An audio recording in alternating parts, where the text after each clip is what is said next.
Like, I'm going to tell them.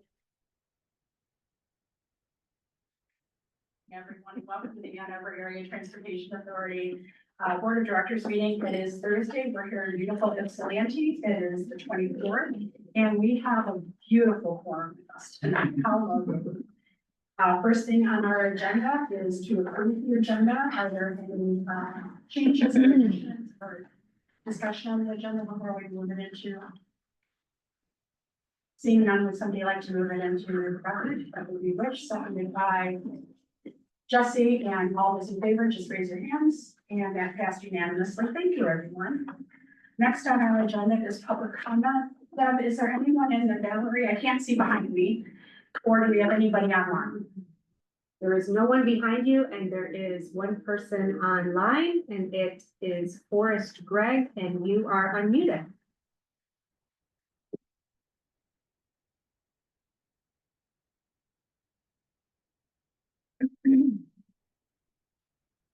You'll need to unmute. Hi, can you hear me? Perfect, sorry. All right, hi, dear board members, my name is Forrest Gregg, and my main bus routes are the 27 and the 28. I'm asking that the agency publish long-term detour information for use by online trip planning tools at the cost of a less fully synchronized total information system. As the board is well aware, the roads in the AAA TA service area are frequently under construction, causing months-long detours for bus routes.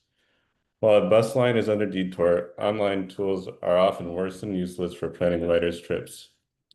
As a rider of the 28, Google Maps, Transit app, and the AAA TA's Plan My Ride all warn me that the 28 is under detour because of the closure of Pauline Boulevard between 7th and Main. But all those tools still recommend taking the 28 to destination it does not go to, and proposes trips where the 28 is a connecting leg with timing that cannot work. The reason is that the AAA TA does not publish updated route information for long-term detours in the GTFS feed, the information source that all these tools use.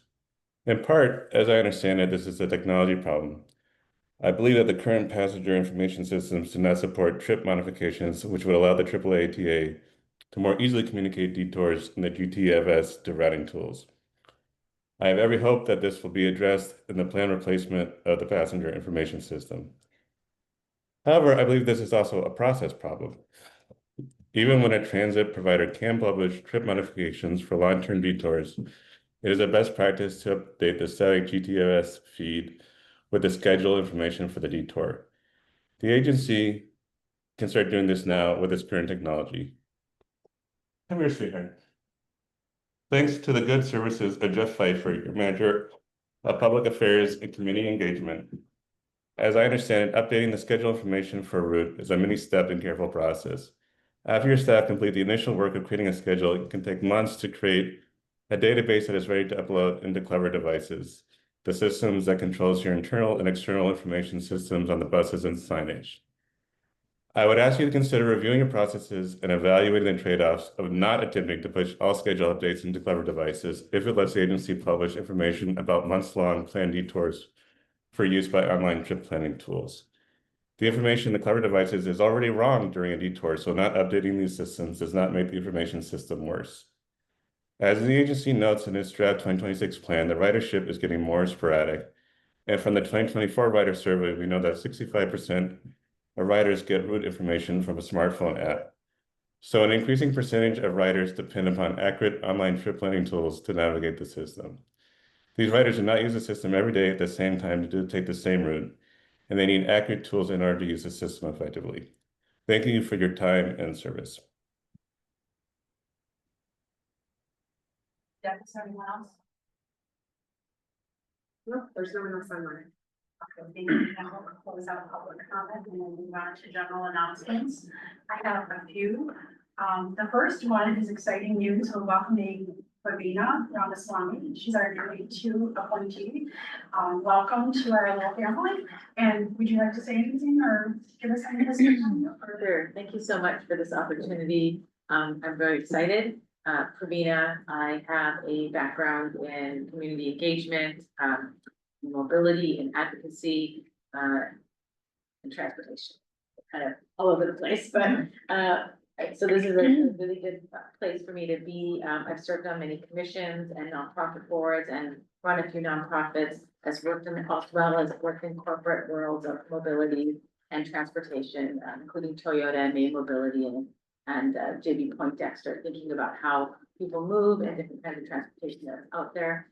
And then currently I have a startup that is working on a mobility aid for people with aging populations and people's stability challenges. So mobility and transportation is very dear to me, and then community is very dear to me as well. My love is also marketing and communications and PR, and that is my education. So that is really kind of, this role brings me to this perspective that I'm really glad to bring to AATA.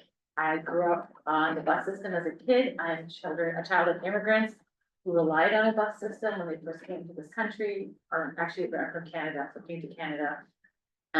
So I really understand the importance of public transportation. And then lastly, I just want to, again, say I'm from Canada, and so our Matt and Forrest, who just met today, are also from the same city that I am from, or have a connection back to Edmonton, Alberta, where I'm born and raised. So I think all good people come on this board, or maybe not all the time, some good people come on this board for minutes. Okay, we're talking about. Yeah, they're polite, they're maybe overly polite and apologetic for no reason, people. So thank you so much for this opportunity. Next, I wanted to share that September is coming up quickly, and that will see the opening of elections for the officers, secretary, treasurer, and chair. And that's also a time where we will be looking at committee chairs and committee assignments at that time, moving into the October. So just to put that in the back burner of your mind. And then lastly, I just wanted to share the American with Disabilities Act, 35 years this year, which is something that's near and dear to my heart. There's a celebration this weekend, Saturday from 12 to 5. It's free for everyone. It's at the Disability Network of Washtenaw, Macomb, Livingston, formerly known as the AACIL, over on Research Park. And you can go to dnwml.org if you'd like more information. And also kudos to the AATA. They are sponsoring one of the food trucks, but they will also be there to connect with riders and talk about paratransit and things that can be done for them. So I'm really excited about that. And I wanted to bump it up and say thank you to staff for that. Those were my general announcements. Does anyone have anything they would like to add? Okay, seeing none, we're going to move on to the consent agenda. It's a healthy consent agenda with the board meeting minutes for June, committee meeting summaries, our fiscal year 26 committee board meeting dates and alternative meeting location dates, as well as the board administrative budget. Would someone like to move the consent agenda for the record? Mike, and seconded by Georgia. Any discussion on the motion at all? All those in favor, raise your hands. Thank you so much. That passed unanimously on the consent agenda. Next, we're going to go right on to ownership linkage, and that's Mr. Rich Chang. Hey everyone, just two quick updates, on the Ann Arbor City Council side, I'm trying to set up a meeting with Eric Briggs. Just a reminder, we were trying to meet with her and our time together, but there's a scheduling conflicts that happen. But I know that there's been quite a bit going on City Council, so getting into Eric's schedule, go forward through that. And then on the MC Township side, we're still trying to get into the regular cadence with them. Huge thanks to Jeff, because he's been working through the coordination of not just MC Township, but also those of us that are aiming to attend. So it's quite an endeavor, so it's very appreciated. Those are the two items. Does anyone have any questions for Rich? Yes. What's the status for if something? Say UFC? Yeah. Cheryl? I think probably should be sending a note to Andrew here soon. I think they just about that time. They just passed their budget. Okay. I know that. I think that's why we're waiting to get there. So yeah, I'll coordinate sending something. Thanks so much. Next on our agenda is the board meeting lunchtime. In your packet on page 23 are the results of the survey that we took care of. I want to let you know that staff did a great job in terms of getting back with me ahead of time. We're going to hear from staff until the governance committee meeting next week about availability. But they have assured me that, the RACs from the library are available if you choose to go to a 6 p.m. start time. And it doesn't seem to be posing any great challenges for staff and things like that. So that will help aid us in our discussion as we move forward. So in the survey, 6 out of 9 people said that they would prefer to change the keep the runtime to 2.5. To change the meeting time from 2.5 to 3 hours. 6 people said yes, 3 people said no. Most people wanted to start at 6 p.m., not 6:30.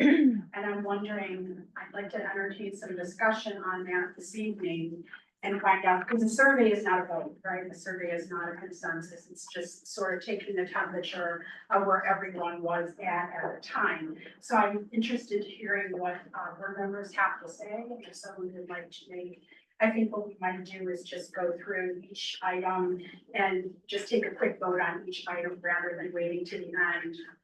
That might help make it go quicker. So in terms of the board meeting runtime, and we also certainly don't have to vote tonight, if people want to have more discussion on it. I don't want to rush the board in any way. So with regards to that first item and the meeting runtime being changed to 3 hours and starting at 6 p.m. Are we in, how many people are in favor, or what are our naysayers and what are our concerns by starting earlier? Yes. I think it might be better to split those in two in terms of the runtime and the time. I think I voted for 6. I think we're doing pretty well. Good ahead.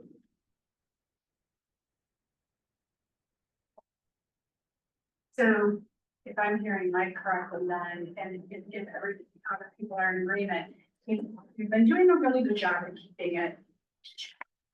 It's been very mindful, but I'm also knowing that coming ahead, we're gonna be talking about construction, we're gonna be talking about union contracts, things like that. So there are going to be times in the future that the board will run late, so what I'm hearing then is maybe keeping it at 2.5 and giving the board a heads up of the agenda is super packed, it may run late. Is the board open to that, or are you looking to absolutely hold it at 2.5 no matter what? Yes. Yeah, I think, I prefer not to extend it to 3 hours. But, so I think staying at 2.5 hours and just being aware that, you know, some meetings are gonna go longer than that naturally, but, you know, I prefer not to add that half hour just so we don't, you know, expecting that that's the case. And I prefer to start at 6, so. You know. So I guess the first question is, how many people in the room would like to keep it at 2.5 hours versus automatically scheduling at the 3? Okay, that was that was easy enough. So we will change the runtime to 6 p.m. to 8:30 p.m. Wait, no, we will change. We will keep the runtime in 2.5 hours, which is great. But we will also try to be mindful in the future of when we know big things are coming. We'll try to let you know when the packet comes out that there are big things coming, so that you can make adjustments to your schedule accordingly. So then the next question would be, since we're keeping it at 2.5. Do you like our run time starting where it is now at 6:30, or would the board prefer to meet at 6 p.m.? Most people on the survey said they wanted to meet at 6, but I don't think again that the survey should be the. So is there anyone who would not want to start at 6? So should we just go ahead and say, how many people want to start at 6? The two that haven't said anything, is there a reason? Indifferent. Oh, you're in. Yeah. Okay. It's not like my preference, but So then we can begin, 6 p.m. Should we wait till the new fiscal year to start all this stuff? Or should we just go ahead and start in August? So what is easier for staff? I had talked to the library and they were amenable with starting with the new fiscal year. I'm sorry. The library was okay with starting at an earlier time for the new fiscal year, so starting the October meeting. Okay, so everything that we're talking about tonight mostly will then start in October 1. Is that good with the board? General consensus. Okay. All right. Everybody was against having speaking limits, wholeheartedly get that and agree with that. Has anybody changed their mind on that? Because neither of you said no speaking limits. Yes, group Is the speaking limit for the board or for public commentary? It was meant to, there were some concerns that some board members had, that some board members were maybe taking too much time in trying to share their ideas. And so if somebody had a suggestion that we limited their time, they would be more mindful or concise in their speaking. But that was the reason behind it, trying to keep the board run time down. But I have to say honestly, in the last few months where we've been keeping track of the start times, we've been doing a really good job. I don't know that it would be fruitful, and I don't want to discourage anyone from being able to share their viewpoints, but it was a question we needed to ask. Do you have any thoughts either way? So we will go ahead and not have speaking limits for board members. Okay, the next thing on here is providing videos of some reports and presentations ahead of the board of directors meeting in place of in-person presentations. Most people were very open to that. We did talk to staff and we would need to be mindful of it would need to take, in terms of staff bandwidth, setting something up ahead of time, where sometimes presentations that we're getting were not completely formalized until the day of the board meeting, but they are certainly willing and open to, if there's something that's coming down the pipe and they have lots of time, they're very open to helping us with that. And I would think that as a board, we would be understanding with that. But that is a possibility. We're just gonna have to see how it plays out with staff bandwidth. Okay. Yes, sir. Just wanna, especially considering that there were 2 no votes, I was a yes vote on that, but, just being mindful that there can be like equity accessibility concerns with that, and I just wanted, kind of wanted to just make space for anyone on the board who is maybe feeling like that, like if there's anyone whose home internet is not sufficient for watching video, or, it does require having a computer capable of playing that video. I guess there's the 2 questions of, does that work for everyone on the board currently? And if we were to have a future board member who that doesn't work for, like, would we be able to make an accommodation for them somehow? Yeah, that's a very good question, and I think absolutely we'd be able to, we would have to change and hunt and figure that out. But everyone currently has access to video and doesn't have a problem receiving information that way for now. The other thing that you should know is that those videos would then be attached to the board packet, so it would become part of the record once it goes online on TheRide.org. So the public would have access to that as well. It's not information that we're trying to hold on to and not be transparent. It's just that we would see it ahead of time. That would help. Hopefully what we're trying to do is, if we receive some information ahead of time, it would condense the amount of, first of all, receiving information, would have more time to ask questions then. Okay, yes, Mike. Yeah, I just wanted to say that the way I'm viewing this is not really trying to say Matt and his staff should try as much as they can to do this. I think the last thing I want them to do, and I think the board would want them not to do, is to try to really push things ahead too quickly and not do as good a job as they might do if they had a little bit more time. But if it would accommodate them, I think that would be great. And if it was kind of, okay, this would be fine, that would be okay too, because that's pretty help the movie. But the last thing I think salary, the work oriented. And I don't know that the board would have such an expectation upon the staff for that. I think, as we move forward and we get it figured out, it'll just move organically. I think that's one of the ones that we can be a little bit more fluid with and just see how it closes out in the end. I know that in the past, Matt has been kind enough. We've had several video reports with you. We did try that. And so Matt, you have a better understanding and knowledge of what it takes to make that sort of a presentation and what the staff can and can't do. I think what this is allowing for is the possibility. It's not a demand. It's just if that's something that could be done to maybe be taken into consideration, especially what Mike said, if it helps the staff in the long run by doing a video presentation and not having to do longer in a board meeting, if it works out for everyone, that might be best. Sounds good. That's just.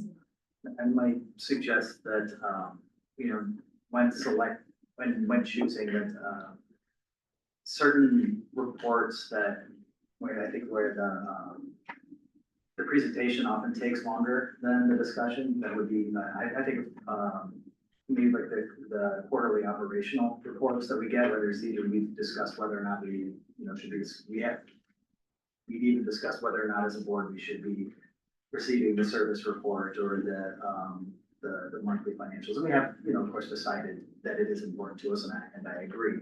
But those, I think more routine reports, that might be like a more low-hanging fruit for that, where we can watch the report at home and then use the time in the board meeting for discussion. If there's no discussion, then we just get to move along. But I certainly wouldn't recommend, probably not more substantial, things that we expect to have a lot of discussion. Things like the budget, right? Yeah. No, that's a very good point. So Matt, if you can put that little bee in your bonnet for thoughts and for the future, that would be great. Lastly, we had a question about policy monitoring. And basically what it comes down to is we were wondering if reports that have 100% of the responses, not 100% of the board responding to it, but that the report comes out and every area is highlighted green and is highlighted 100%, that could then go under the consent agenda. With the understanding that if anybody wanted to discuss it, it certainly could be pulled out. It wasn't meant to be punitive, like 100% of the board has to respond because we have to allow for vacations and things like that. Not everyone is going to be able to get to every single report. We understand that. Most people thought that around like 60% was a good indicator. That maybe we only have a few people respond to something that maybe it shouldn't go in. And I'm interested to hear what the board has to say. Is it just 100%, no matter how many people respond to the survey, or do you want to have some sort of cap?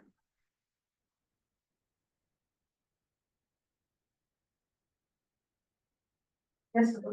So I made a comment of I, which is based on the number of participants in that particular survey. So if there's 3 people responded, we've never had that problem, or 6, 8, or whatever, 100% of the participants, 100% approval.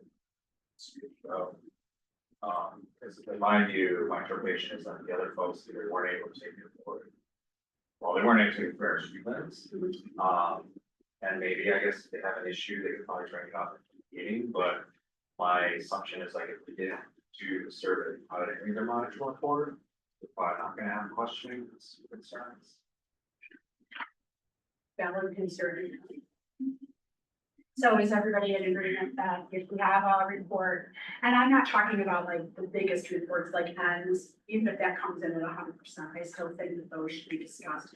We're talking about smaller reports like construction and some of most of the ELs and GPP processes and stuff like that. If it hits 100%, you're absolutely good with having it put in the consent agenda.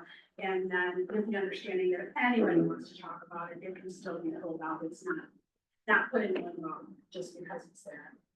Okay. So, are we talking about 100% of respondents, and are we setting? You were saying like, as long as it's 100%, even if like 5 people respond, I guess if we don't meet like the quorum, the 60% threshold, as long as it's 100%, that we'll put it on the consent agenda. I guess we could probably reasonably defer that the rest of the board, at least a certain number of people. Okay, I just want to make sure that that's. That's fine. So we're not setting a minimum number of respondents to trigger, it's just a percentage of respondents. Right, if it hits 100%, everybody says, oh, that report was beautiful, it's 100%, we loved it, then that would trigger it to go into the consent agenda. Again, if someone along the board is like, you know what, there are a couple of things I really, I got 100%, there's some things I really want to talk about, they can certainly go another. Okay. And I think that was everything. I really appreciate that everyone took the time to do the survey. We had 100% participation when the survey went out, so thank you again. And is there any other discussion or dialogue on what we just talked about, just to make sure that we have okay, sounds good. All right. Yes, and we were adding the time for each item on the agenda too. The time points, we actually have our, yeah, you're right. We didn't talk about it. We added it to the agenda 2 months ago, and it's proving to work out extremely well. Yeah, it was just in the survey, so I was just. Yeah, you're right. I just skip over that only because it's like it's already here and that was my mistake, Susan set us for.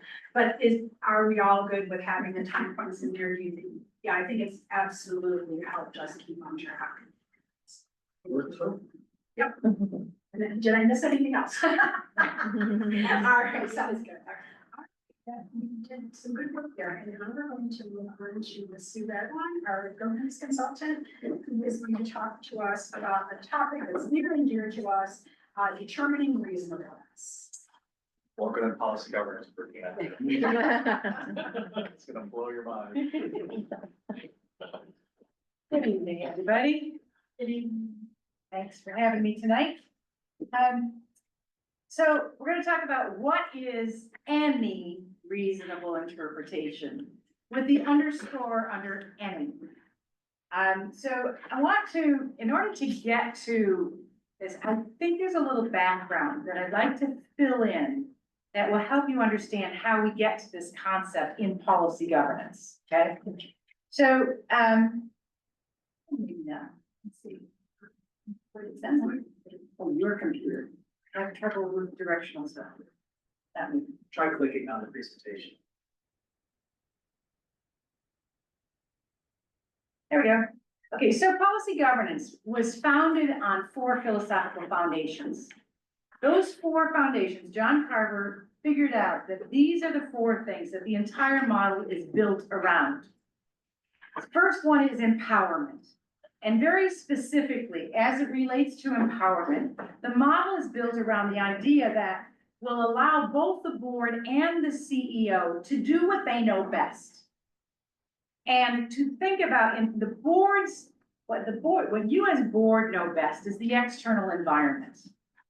What Matt knows best, the CEO knows best, is the internal stuff, the operations, all the technical stuff with, and staff, and he has staff that will help with all of the operational things.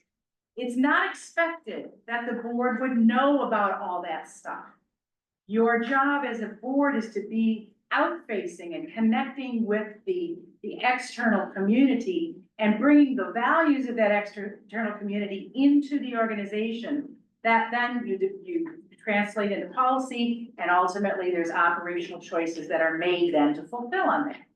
So this empowerment piece is a really important concept as it relates to any reasonable interpretation.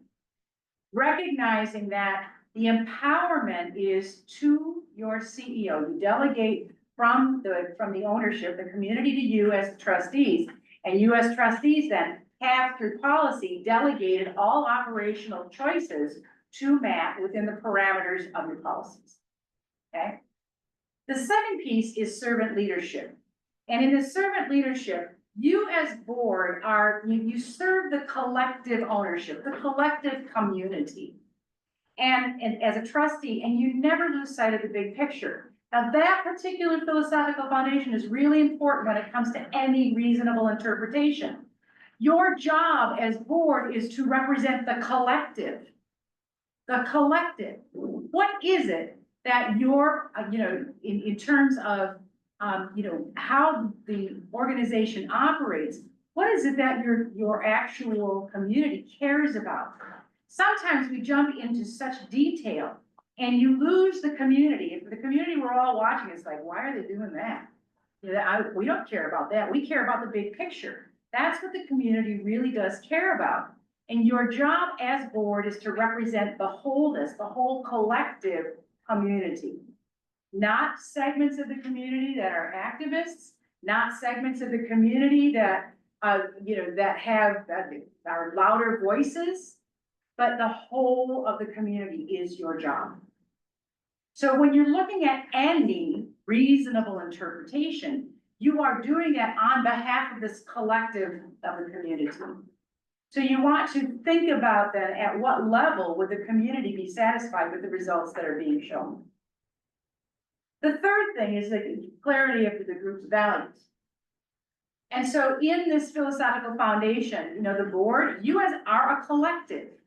You operate as a collective. You are a direct relationship, direct mirror of the collective of the ownership. And how do you then operate so that when you are making decisions, the decisions that you do choose are going to be reflective and in alignment with the values in that ownership? The community, the collective. The other piece about the clarity of your values is that, you, as a board, you have to come to conclusions about the shared values. Now, everybody around the table that's on the board, and I'm sure the staff has their own opinions as well. Everybody has a way to look at the lens that you use to look at situations. However, we have to find a way then to find a common shared value system. And so so what that should look like is, what is the collective of the overall community? How does that fit in here? The other piece of this is that when you are assessing documents, you want to assess the performance of the staff in relationship to, the value system that you understand from the ownership, from the collective itself. And then we have accountability. So both you as board and the CEO are accountable to the established value system as it's defined in policy. Now, your policy, when you are monitoring, what you are looking at is accountability to the policy as it is written. So you want to think about, when you're assessing an interpretation of the policy, the question is, does it fulfill on what our policy has basically created as a parameter? So let's go to the next slide.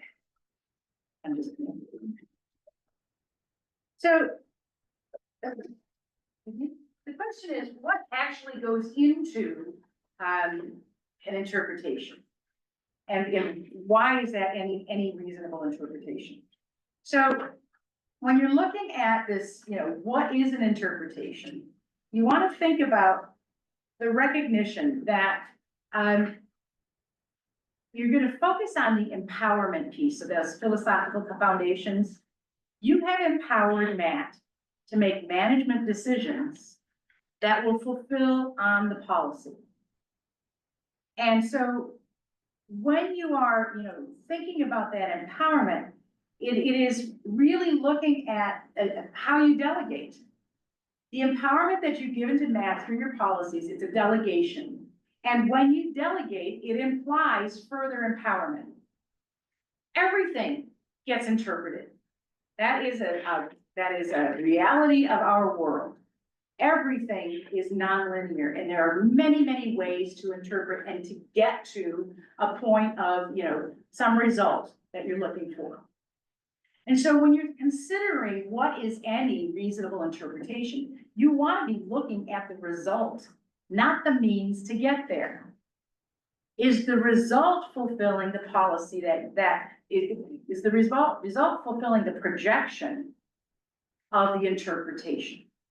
So if you recall, in the interpretation itself, Okay, let's go to the next slide for just a minute. There's this thing in systems thinking called equifinality. It's one of the rules of natural laws of systems. Equifinality has a few things that are part of this whole question. The first one is recognizing that there are different pathways to achieve things. There's not just one way, it's different pathways. And so when you are delegating to the operational organization through MAT, you are also going to accept then any reasonable pathway that is chosen to get to the results. So what you need to be looking at are the results, not the means. The second thing is that, in equifinality is recognizing that there are open systems. Open systems are, that recognizing that every system inside AAATA is interconnected with every other system. Everything is interdependent and interconnected. So when there is a decision to focus on, let's say, accounting, every accounting decision that's made is interdependent with what happens in the garages, what happens in the fairs, what happens with your consumers. Everything is interconnected. So when you're looking at an interpretation of a policy, recognizing that if you have a specific concern, that's going to have an impact on everything else. And how then do you, and is that thing so important that it needs to be incorporated into the policy itself rather than through an interpretation? So we have to look at, really what is, how do we think about the input that, and your opinions as board in those interpretations? You have hired Matt as the chief executive officer to make management decisions, and you've given them the authority to do so. So the performance to that end is about what results have been achieved because of the management decisions that have been made. Not the ones that should have been made, the management decisions that have been made. So when you are reading a monitoring report, you want to be looking at how does this actually fulfill on what we put in the policy? Have those things been addressed? If there are other concerns that you might have, then you need to be thinking about policy development. You don't create policy by manipulating interpretations. You create policy by going straight on to the policy manual itself and adapting then what your values are. What are the shared values of this group representing the values that are in the community? What do you need to say? And then staff can respond appropriately. The other part of this concept of equity in this equifinality is about systems theory. Now, systems theory, in systems theory, all elements of the system are interconnected. Everything is interconnected and interdependent. So again, if you are looking at just one little aspect in one area, for the board to be making a decision about that one means, that one activity, it impacts everything else. And as a result of that, you get unintended consequences. And that's one of the reasons why John Carver insisted that there be clear role delineation so that the board would not make decisions that would create unintended consequences in the rest of the organization. So we have to be very disciplined about where that line is so that we can create, so it's management that is accountable for the unintended consequences and not the board. In traditional governance, the board does that all the time. They make decisions and it messes up an entire management system because the board insists on a particular thing. But in policy governance, we separate that. We make sure that there is clear role delineation. And whoever is doing that work gets to decide how it gets done. The last piece here is beyond linear causality. So this challenges the idea that there is a single direct cause for every outcome. and suggesting that there are many factors, multiple factors that could contribute to the same end state. There are many ways to skin the cat. And I apologize for offending anybody that loves cats. Okay.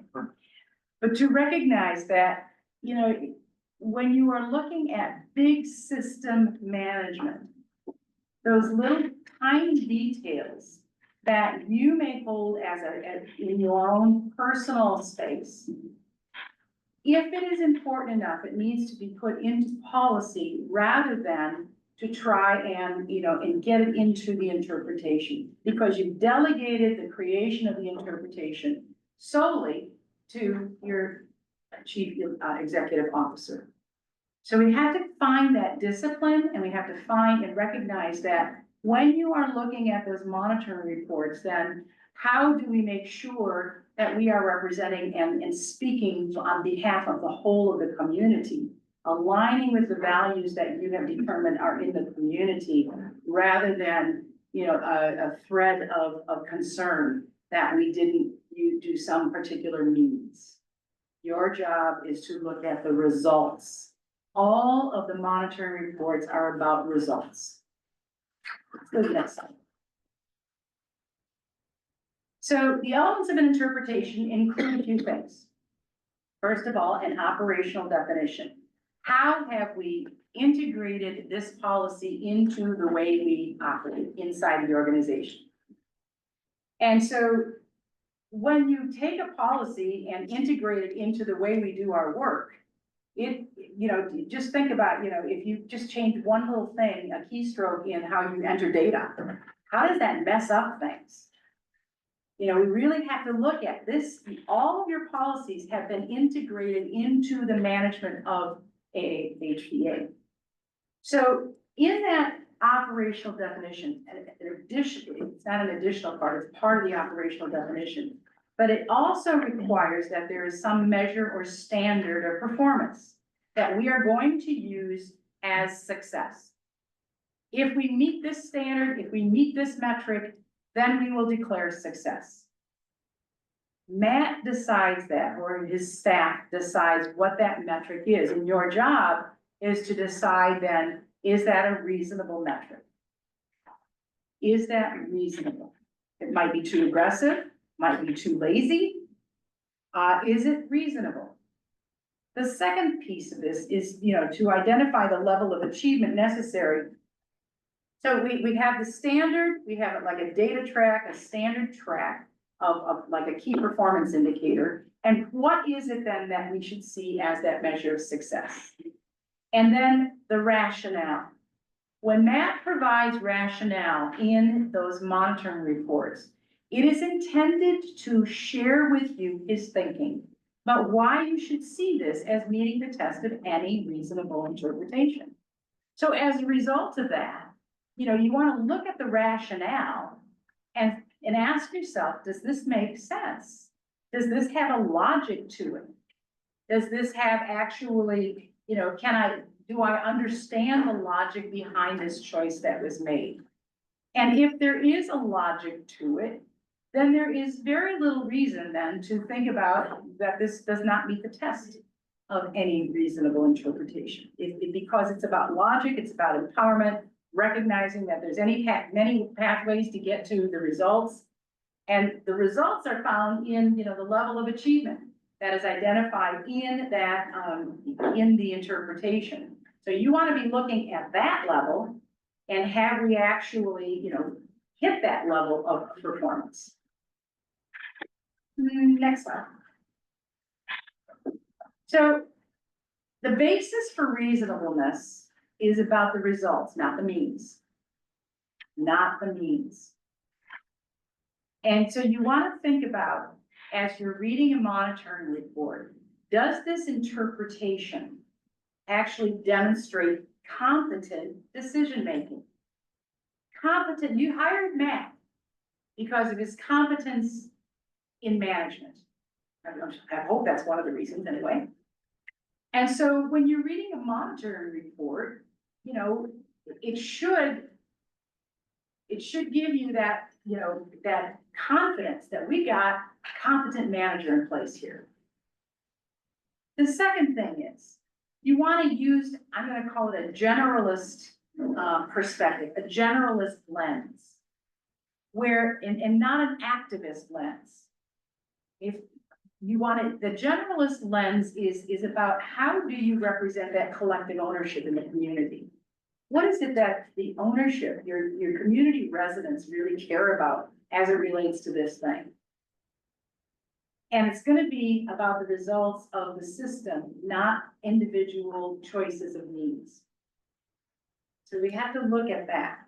The third thing, you want to assess the degree of progress or compliance with the measurements identified. So in the monitoring report says we're gonna hit, 80%, did we hit 80%?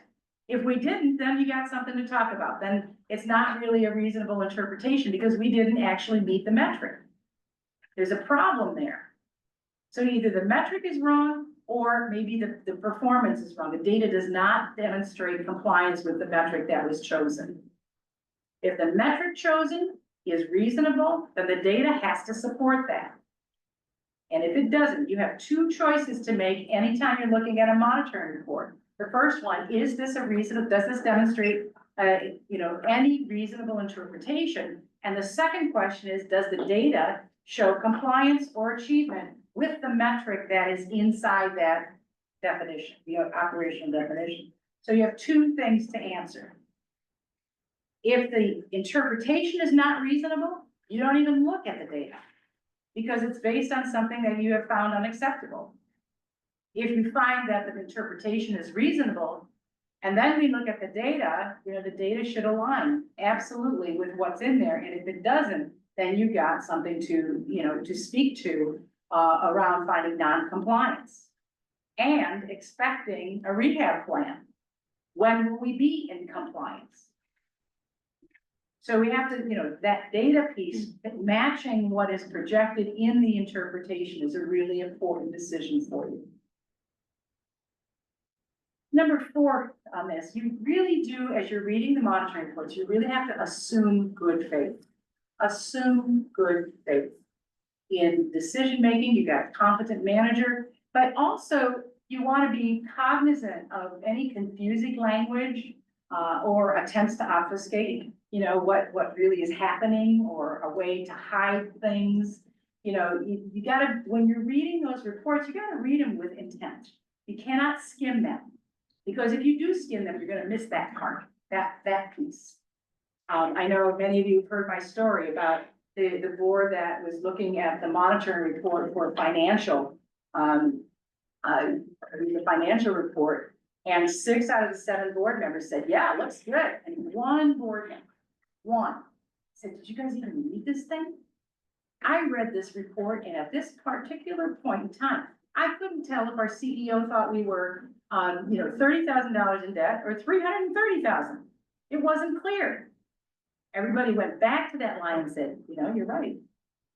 And, that was a problem. The language was confusing, and it ultimately was hiding the fact that the CEO really didn't know. And it got picked up then by that one board member. That's why if you don't have 100% people saying yes, if one person dissents on whether it's a reasonable interpretation, you really do need to talk about that. Because everybody has a different lens, and you need to be able to at least speak what you see. The board can override that, not a problem, but you want to make sure that the concern is heard. Okay. Well, second to last one, given the context of the the organizational limitations, does the interpretation and its rationale make sense? Does it make sense? Now, all of us have different levels of common sense. I get that. But does it make sense to you? And, is there a logic? So the conclusion that I offer to you around this is, if the CEO's stated definition and target of performance are aligned with the goal of the written policy, the goal being the value that we've written this policy around, and they're, making acceptable progress toward achievement or compliance, then any method of achieving those results should be accepted. So it's about the results, not the means to get there. So with that, I've shared with you in the past, you know, this, checklist, I suppose you could call it. You know, and it really is identified to help you kind of work through your thinking around when you're reading a monitoring report. So, you know, is the interpretation complete? So for instance, if the policy that you're looking at says something that like, you know, we'll treat employees, you know, making sure they won't be treated unsafely, disrespectfully, untimely, and you get a monitoring report, and there's nothing about timeliness in there, then there's something missing. What's missing? We need to address all of the aspects of the policy. Can't skip anything. So that would be, you know, and sometimes not reflecting on your current CEO, but there are CEOs that kind of skip over things because things aren't perfect. So they don't even want to put it in the report. But the reality is that, you know, you want to make sure that every value that's in the policy itself is addressed in the monitoring report. You know, does the measure or standard chosen demonstrate if there is a system in place to create reliable, predictable results? You're looking, is there a system? Is there a system in place that, you know, where the system is predictable, creates predictable results? And, you know, so you want to look for that as you're looking at this, at the report. You know, are the projected results for the reporting period reasonable? Again, thinking, are they too aggressive? Are they not aggressive enough? Or are they, you know, is this a reasonable level of progress? So for instance, let's say let's just take a look at your consumers for it, the riders. You know, in the end, you might have only, let's say, 40% of riders do some particular, you know, feel safe. That's the baseline. So maybe it's enough. If we can improve that by 1% over a year, maybe that's gonna be a challenge because it's a huge population. So to get that many more people to actually integrate in, you know, perform this particular, you know, feel safe or whatever that might look like, you can't expect 100% when you're dealing with an entire population. You have to be reasonable about what does it really take to move a population. And so it is reasonable to maybe project that in this year, given our budget, given all the other things that are going on, because everything's interdependent, we will make a, you know, progress of 1%. Or maybe it's even 0.5% of the whole community. You gotta look at that, and while it feels like, well, that's not very much, but what's the population we're talking about? This could be thousands of people in that 0.5%. So we gotta put things in perspective of the whole and recognize that, you know, while we would always love 100%, particularly in your ends, it is an ongoing multifaceted way to move forward. So you're not gonna have 100% of everything. And what you wanna look at is the rationale for why you should see that 1% increase should be seen as reasonable. That rationale should be available to you in that report. Does the evidence demonstrate compliance or achievement with what's been stated? We just talked about that. Is the evidence or data provided verifiable? Is it real data? Can we find the statistics? Are they in our computer? Can we push a button and get that response? You know, you want it to be as objective as possible.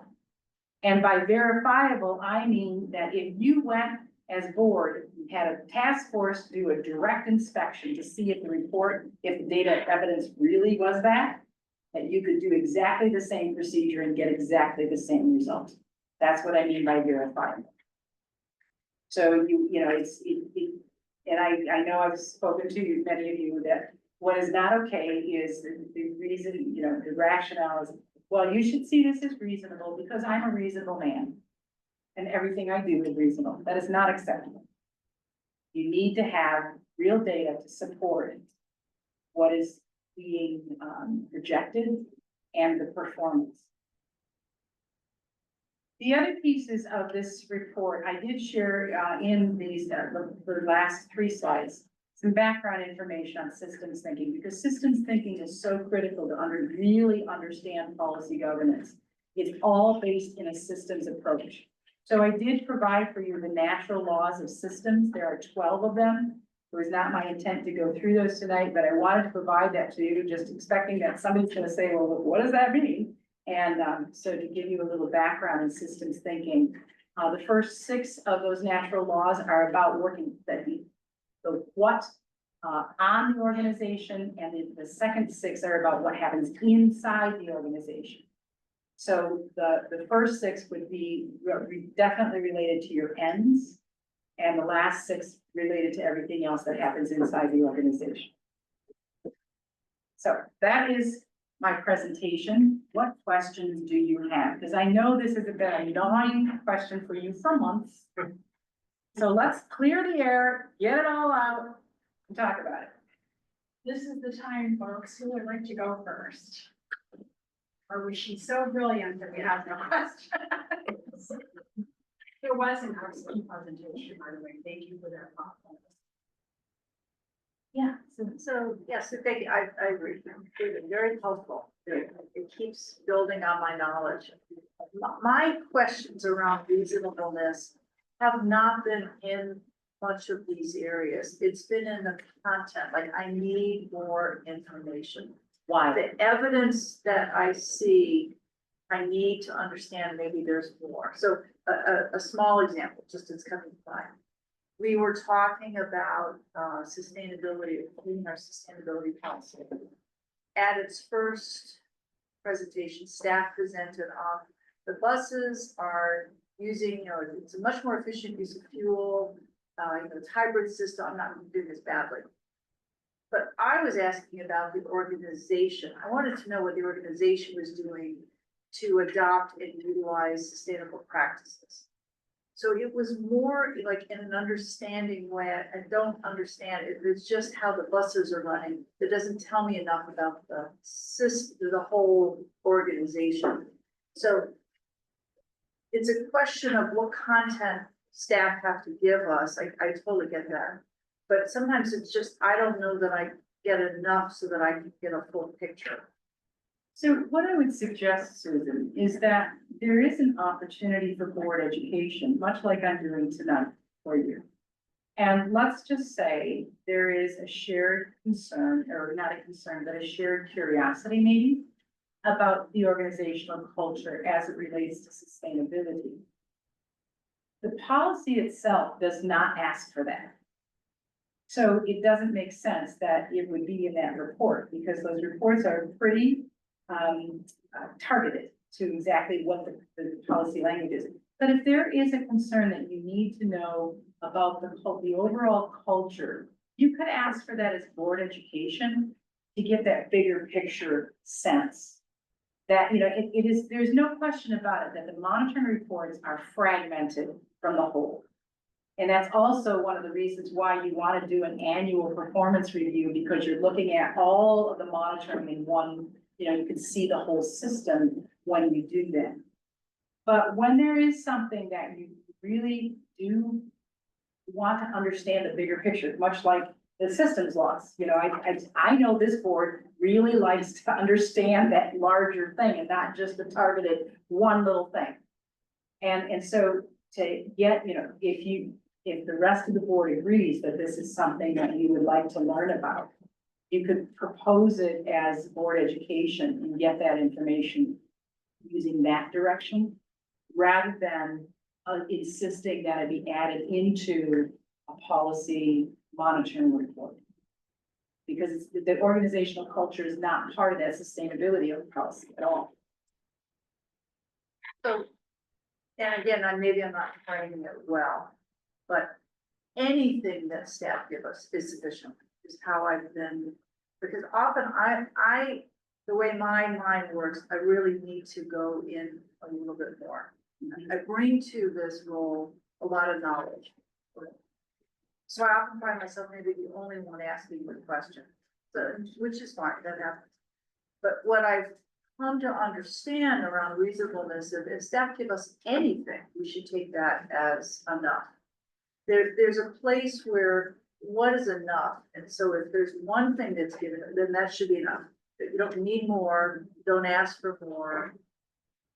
That's the challenge with this, is what is reasonable is gonna be in the eye of the beholder. So I might ask for more evidence, not going into policy and all, I'm just asking for more evidence, and it might be just me asking for it, and so how I've felt the responses to back, you've gotten something should be enough for you, you should be satisfied with something. Well, And the quality of the something is important, okay? I know, I get that, and staff do okay. an excellent job, this is not in any way to diminish it. It's just that I'm still trying to understand how policy governance works as a board member and my role. And so being satisfied at a level lower than where I would like to go is where I've taken this reasonableness, is they give you anything, you should be satisfied with anything. And so that's the challenge of this. In theory, it sounds good, but I think each of us bring a humanity to this. My own, I like more, but I've been learning that enough is enough. Just get something and you're good. That's enough response. Yeah, but the something, Susan, has to demonstrate competent management. Okay, so, when I hear just give us anything and we'll accept it, that's rubber stamping. We're not talking about rubber stamping here at all. We are talking about assessing performance. So what that looks like, but the level of what we are assessing to is the policy language itself. So you wouldn't necessarily get that overall contextual piece unless, one way you can get that is through board education. And you have something? Yeah, maybe some context, because I remember some of these. Remember some of that, yeah. So the policy Susan's referring to is not specific to buses alone. It referred to, and so the board's approved policy, the entire organization. So if the only thing I came back with was, here's some information about the buses, I think, based on what you said, the board could reasonably question the reasonableness of my interpretation, because the policy talked about the entire organization, Carpenter, you're only talking about the buses. What about the rest of it? So I think that's maybe the first part where I think where I see this. And if that's all I had done, I would agree, I would be offsides with any reasonable interpretation, because it's not reasonable. You said the organization, I said just the buses. That wouldn't be enough. Right. Where I think it gets more confusing is the way I interpreted the whole organization. I broke it down in a different way. I didn't break it down by activities that would be undertaken, but how I'm going to deal with the sources of emissions in this case. The buses were the biggest one, and I said I would start with the biggest one before going into other sources of emissions. So there was like a timed sequence of that, and I may not have done a good job of explaining that entirely, but that was part of my interpretation. And I think arguably the board could have said, that's all fine and good, but it's not reasonable, we want it all now. And there would have been spurred a conversation about, well, should it be everything now? That's what we expect, or is it acceptable that he's breaking it into chunks and staggering it over time? He's got a rationale for it, but do we accept that rationale? So what I'm hearing Susan say, please correct me. I'm hearing Susan wanting to know, is sustainability valued throughout the organization? No, that's not what I said. Okay. To me, sustainability is, what are we doing with all the aspects of all the systems? Certainly the largest area are the buses themselves. Mhm. But I was asking, since it was a relatively new policy, what are we doing elsewhere? A good example, I mean, I'm not gonna do this off the top of my head. We really are focusing on encouraging staff to use the bus to get to work. We're really encouraging recycling within the organization to the extent of recycling the oils, recycling, you know, to whatever extent we can. Here's the overall approach to sustainability is more than just emissions from buses. My question was, how is the organization approaching all of the elements of sustainability? And we focused on the buses certainly as the largest. I was trying to understand if there was an organizational approach to this. And I'm using it just as a bad example because I'm doing it off the top of my head. But it was what is the evidence that's being presented? That's where there was disagreement, wasn't I was changing No. policy. But, and I think in the course of the committee, I think we ended up with a really good answer. But it was that, when you said, what were the issues with reasonableness? That was an example of my challenge around reasonableness. But I think the understanding is not entirely resolved, if I can be honest, and I think it may come up in other cases. Because effectively, in my interpretation and the rationale, what I was trying to say was the organization doesn't have the bandwidth to deal with every like encouraging staff to take the bus to work, frankly, is a low yield issue. I'm not gonna do that for several years, because it's just not the most important thing on the table. What I was trying to focus on, the single biggest source of pollution is this, let's deal with that first.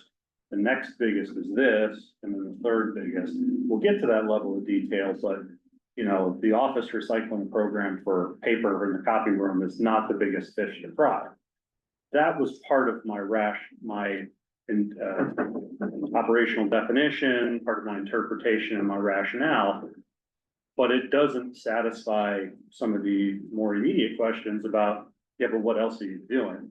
So I think what we're trying to understand is how do we talk about that in a policy governance context to say, if I'd only said the buses, clearly I would have been offsides because I didn't cover the intent, the comprehensiveness of the policy. Where I think we struggle, and I struggle with this, is how to answer. I thought it was in the rationale, but it didn't come across that I'm breaking it into chunks and spreading it over time for bandwidth reasons. But they're asking a question about what am I doing about, you know, for me is step 10, but what are you doing about that today? Well, nothing. I'm not doing anything about that because of step 10. So that's where we're kind of getting turned around. So, one thing that occurs to me, how you might address that, is that you might need other policy in treatment of staff or in asset protection, particularly in asset protection. You know, if you want to be, you know, flashing, we care about sustainability, maybe that goes as it becomes a part of the reputation, you know, under asset protection. And there is something in there that would address the value of sustainability as part of a brand. And, you know, if that is in fact part of the brand. So there are ways that you might be able to capture that if it's, you know, if it is about assuring that staff, there's a communicated value to sustainability. But again, you gotta be careful that you're not getting so far down the weeds. You know, really is, you know, how does that impact the overall operations of the bus system, of the public transportation system? So you gotta make sure that there's a shared value around, you know, that everybody agrees that, you know, this is part of our brand and we gotta make sure that we're living this and we're believing it and, you know, so the whole community can see that we are about sustainability. That's a very different question than, you know, just what is our value for sustainability? So how deeply do you want that to be projected out into the community is the question. And if it is deeply, then you need to put in a different policy around the value statement around sustainability. I think asset protection is probably the best place. I just want to understand a little bit more, sorry, to talk about you. So in the you questioned the sustainability, you said, okay, well, have we thought about all these, or Matt, has your team thought about all these things? Is that okay to ask, or is that, are you saying that it's because you gave the bus example and then it Susan says, well, have you thought about the entire holistic organization? Is that something that we can challenge as a board? Or is that something that we bring to the committee and say, discuss it privately? It would be a separate conversation, because if the monitoring report addresses the policy itself, you have a decision to make about that. And so this other conversation might obfuscate, the actual decision the board needs to make about this monitoring report. So it would be a separate conversation. I do think that there's a possibility that when you are reading the monitoring reports, that you might have a place, of broader questions that you have, that perhaps can be, sometimes those questions are not appropriate for the board to be asking. It's too in the weeds. It gets in the way of what your job is. But there are legitimate questions that perhaps could then be, basically delegated to committees to talk about and figure out how might we address this, if we choose to. Yeah, so actually, I can answer maybe three things really about, so, this will all come out as you go through the training, but like, we actually have a monitoring report process. So when there's a monitoring report, it gets sent out to our board, you all provide our inputs, and then there's certain monitoring reports that service committee is tagged to discuss, and there's other reports that finance committee is tagged to discuss. A lot of discussions in there, and the service committee like recommendations, whatever, and then it comes to the board. And if there are still issues, you can bring that up, it's not that you're like silent and ignoring input or any questions. But the bigger thing, to kind of go back to the discussion, I think, so there's a couple things, like, so we adjusted this agenda at some point a year or two ago. We added this section, which is the policy development part. And the whole purpose behind that was to basically get some of these challenges we're running into where before we had that, like, oh, I don't know, we don't agree with interpretation, what do we do next? And this was to basically look at it, that's why I think we're having this difficulty. But for me, the reasonableness is like, frankly, what you said. In the end, it's reasonable and it checks most of the stuff we're looking for or stuff we're looking for. We should be fine with it. But then it's like, what's the next phase? And that's where I think we need to capitalize and really utilize that policy development parts of then going, okay, we either need to adjust the policy, add new sub policy, or the other part too is Matt introduced a new format for the monitoring reports, but we ran into issues, right? So we kept saying, Matt, you keep failing the bus stop policy because, well, that's Not 100%. problem. So then you start actually giving us status of like, okay, well, for this particular year, we want to have X number of bus stops built with certain standards. Do you need it? Yes, even though it's maybe only 50% of our bus stops actually have sidewalk accessibility.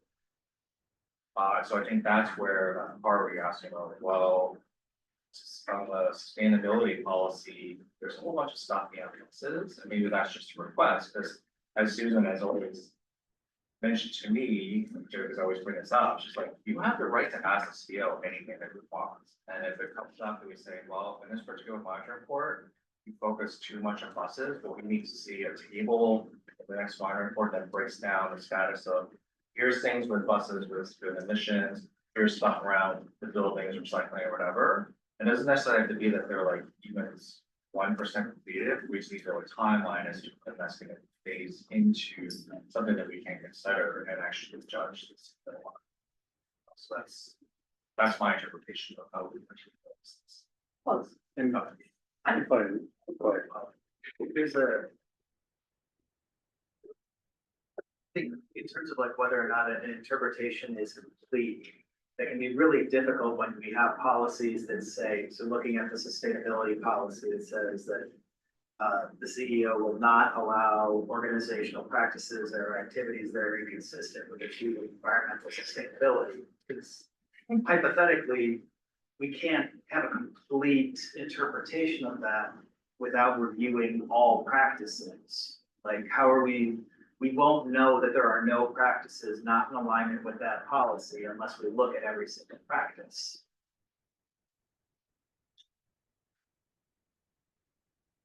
Well, that would be one interpretation. I would again, that would depend on Matt's perspective of that.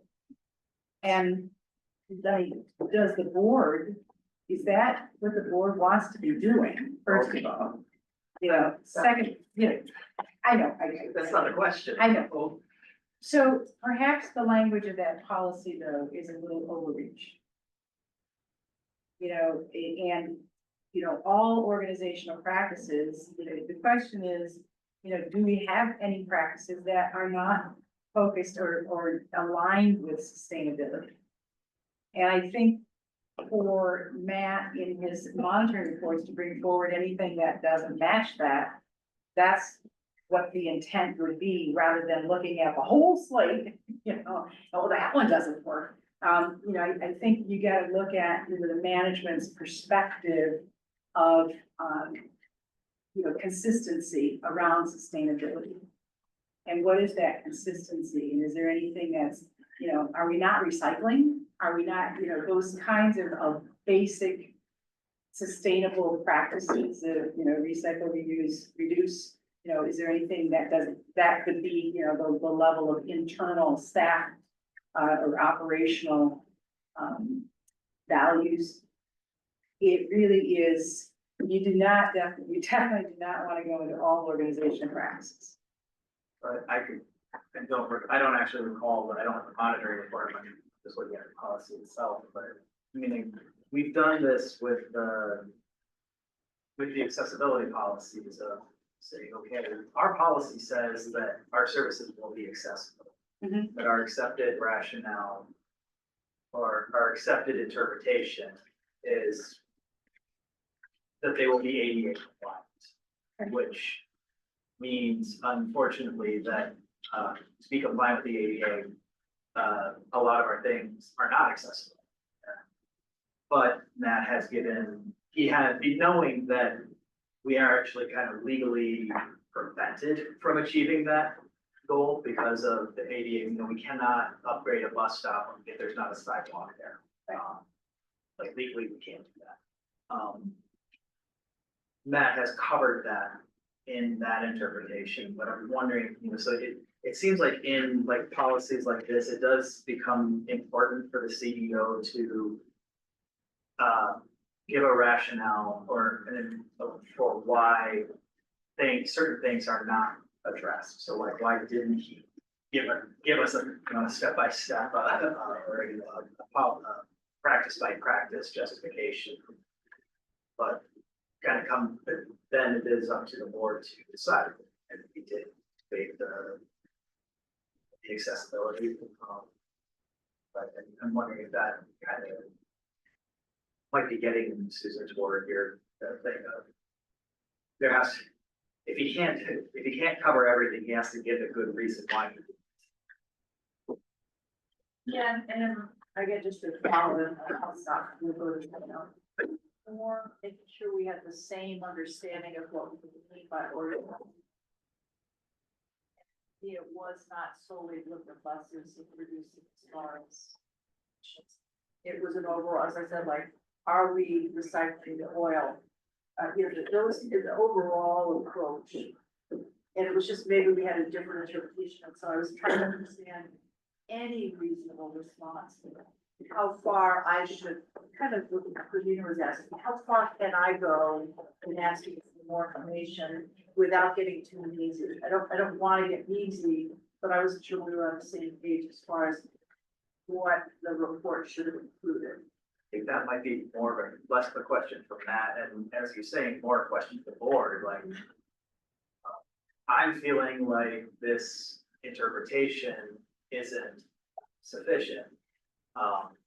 I would say maybe it sounds like it's not appropriate then to ask Matt and the staff for that meets my own personal interpretation. But more is maybe my job to convince the board that they should all be in agreement with my interpretation. And if I can't do that, then I have to just accept the vote and move on. I think, you know, then about other policies that I have felt that way. I have felt, and I've tried to convince the board of my particular opinion. Sometimes I've been successful, sometimes I haven't. but then the board speaks, you know, the vote happens and that becomes the voice of the board. And I adheres to that. Well, I'm also wondering though, so I'm reading the environmental sustainability policy and all the sub policies really talk about house gases and you know, how to minimize material and energy consumption and all of that. So I can understand why the CEO focused on buses. And I don't have the report in front of me, so that when you were talking about the other things you could be looking at, like, let's say, asking staff to please take the bus into work to help with sustainability is low hanging fruit, probably would be step 10. If we would have the report that said, we're thinking of like we did with the bus stops, right? We had identified targets and we were all good with that by 2030. We know that we're gonna hit it absolutely with the buses and the stops we have now. It can be done with paved sidewalks adjacent to it, but we're gonna take it in small chunks and then that makes that policy okay. I'm wondering if with this policy, if we had seen, I'm focusing right now on gas emissions on buses, and this is what I'm providing to you now, it's the new policy.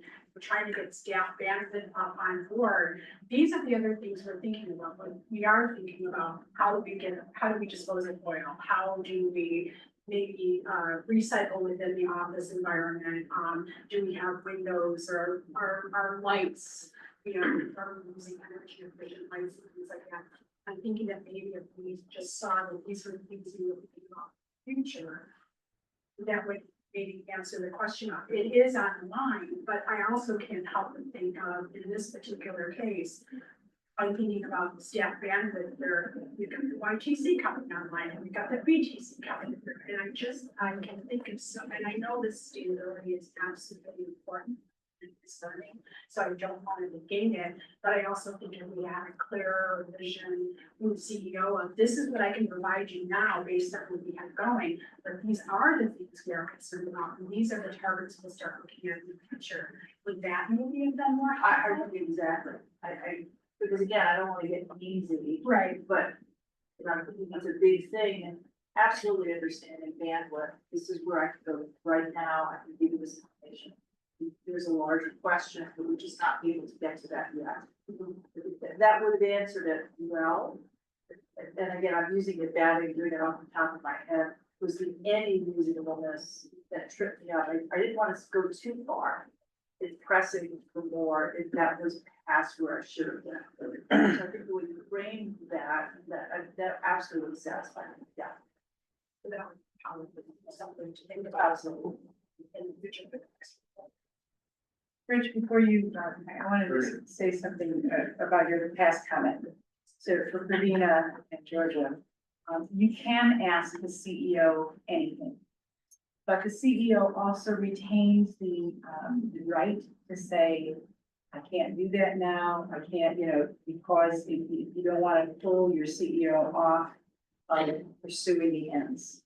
And to assure that, you know, we are running a well-managed organization. So, you know, like fishing expeditions, things like that, the CEO always retains the right to say, sorry. And then if you still insist that you need it, then you bring it to the board and say, I really need this information. And you got to convince the rest of the board then that this is, you know, and then the board would create a binding motion format. So Susan, I'm just going back to this, you know, if you were not getting the answers and, you know, then as Jesse was suggesting, you bring it to the whole board and say, I think, you know, this is something that I need to understand what's really going on here. And if you can convince the, you know, the majority of the board to create a motion, then that's what happens. It has to happen. So that is one way to do it. Rich, I got a few minutes left. Of course. So what you just suggested is exactly what I was trying to get to around item 5 in our agenda. The whole thing is, we vote on, is the current interpretation reasonable? We say neutral, we want some changes for the next financial report. And that's where I view like that section 5 really should be a pretty good, potentially chunk of time when we have financial reports that are part of it. If that's that we can make those requests like, well, yeah, we thought it was reasonable, but we need to get more information. We don't necessarily have to say that the policy has to be changed, we just word it or whatever, but we can ask for it. I would just caution you a little bit. So one of the other things that happens with systems is elaboration. And quite often you end up, because of elaboration, well, we didn't speak to it in the first round, so now we gotta add another policy and add another policy. And that's not gonna be good, because it adds more and more monitoring that needs to happen. So when you have a new concept that you're thinking about putting in a policy, the first question that you should be asking yourself is, what have we already said that is related to this? Because maybe you've said enough. Maybe you don't need to create another policy, it's just creating awareness that this has been dealt with. Yeah, so what have we already said? Do we need to say anything more? Is how that sequence of questions, so that you don't add policy that you don't need to. You want to be efficient with your policies, because every time you create a policy, it's going to put a burden on staff to create a monitoring report and a burden on you to evaluate it. So you got to think that through and make sure that you are efficient with your policies and really get to the core of what matters to the community's values. Are we really achieving the community's values? So there's a discipline and an edit, a self-edit around that as well. Julie? Oh, sorry. Oh, thanks. So I think, and maybe this is not being, as pure as it aspires to be, but I do think there's a place in the monitoring report, even if you say, I think this is reasonable, to still put a note like, but it would be nice to also see that. And I think if we as a board don't need to necessarily have in the policy, but all agree that we would like to, we have consensus around, I would like to see this, and it's not overly burdensome for staff, then I think that's a way to get there without, or maybe we'd like to see X instead of Y. I There's agree with the same you. amount of work, and maybe that's a way without having, because I totally, we don't want to be developing You don't need more lots policy. more policy. No. Yeah, maybe if I can clarify, so like I don't view 5, and I thought I was pretty clear that I said like, we don't necessarily have to review policy, maybe we need to relabel 5 to just policy discussion. Yes. Right? Because I wasn't saying that anything that goes into section 5 means that we're going to either modify, change, add, or remove policy. Right. I agree with you. Vivian? I just, my brain is kind of going through this concept. Is there, or has there been, it's not how to phrase this. Is this all data driven, right? And so the questions that data is coming from is from internally in the organization that's asking the questions to the community or making the evaluations internally. Has there, in your experience, been, how do you know when something isn't going right? Or if there's some issue happening in the organization internally, how does the board know that? Not saying anything against you, Matt, or the staff, but sometimes, when you have everybody working as a team and there is a problem, it may be held from a board. So I'm just understood, how does this system kind of fail safe that? So in the communication and support to the board policy, under the executive limitations, there is a policy that says, if the CEO believes that there is non-compliance with any policy, he has an obligation to bring it forward. Now, sometimes that doesn't always happen, but I also know that usually board members get an inkling of something. Or hear a whisper or whatever, and if you are holding information that is different than what you're reading in a monitoring report, that should be a red flag for you. To bring that forward so that we can clear that air, rather than you holding skepticism or, something, that you're not believing what is in that report. Where does that being discussed? So that would go, you would bring that forward, at the point of monitoring, because if there's something going wrong, it should be in the monitoring report as well. Monitoring is not to show perfection. Monitoring is about to share with you what's really going on. Okay, and how are we moving toward our ultimate targets for performance? So that's one thing. The other thing though is if you're holding information that is not, that would reflect poorly on the organization, you do need to bring that forward. But I would suggest, first of all, bringing it forward to the person who can address it and that would be probably Matt. I'm hearing this, and then, to bring it to the board, and if the board would choose then to investigate it, the board could investigate it. But if you're holding information that's contrary to the performance that you would expect, that needs to be addressed. It does, and there are different ways to do that. If I might add one thing, we've gotten to a point where I can report non-compliance without fear of getting immediately fired. As long as I give them a good explanation and say, we weren't able to do this year because of a global pandemic or change of presidential administration kind of scrambled the plan. I can report, no, I wasn't compliant, I didn't hit the target I wanted to hit, but here's why. Susan's helped me kind of understand that I can provide a bit of an explanation to you guys in the monitoring report. And up to now, you guys have usually gone to that and go, yep, that makes sense.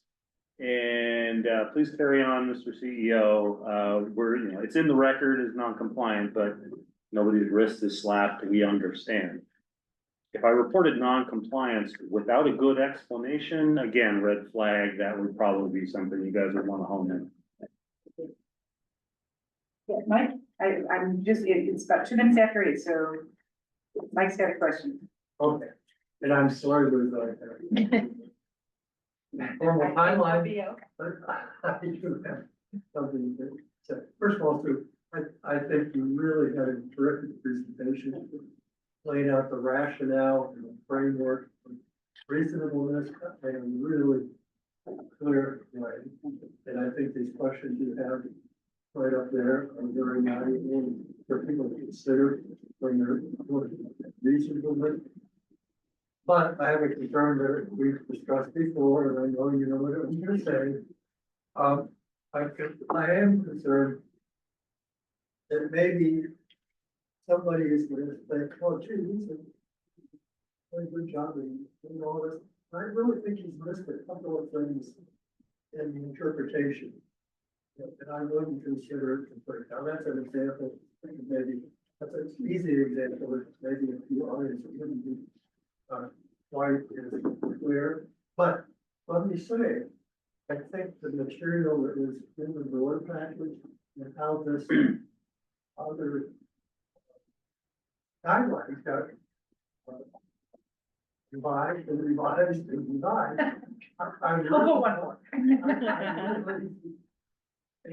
I really like what got added to that regarding this point, and I'll just briefly point. The assessment should not be approached with checklist perspective or a gotcha opportunity for looking at solving thinking or nitpicking on minor points, but rather rigorous interpretation demonstrate confident decision making. Yeah. So I think this is a great qualification for that, what is out there, and I think people should keep that in mind.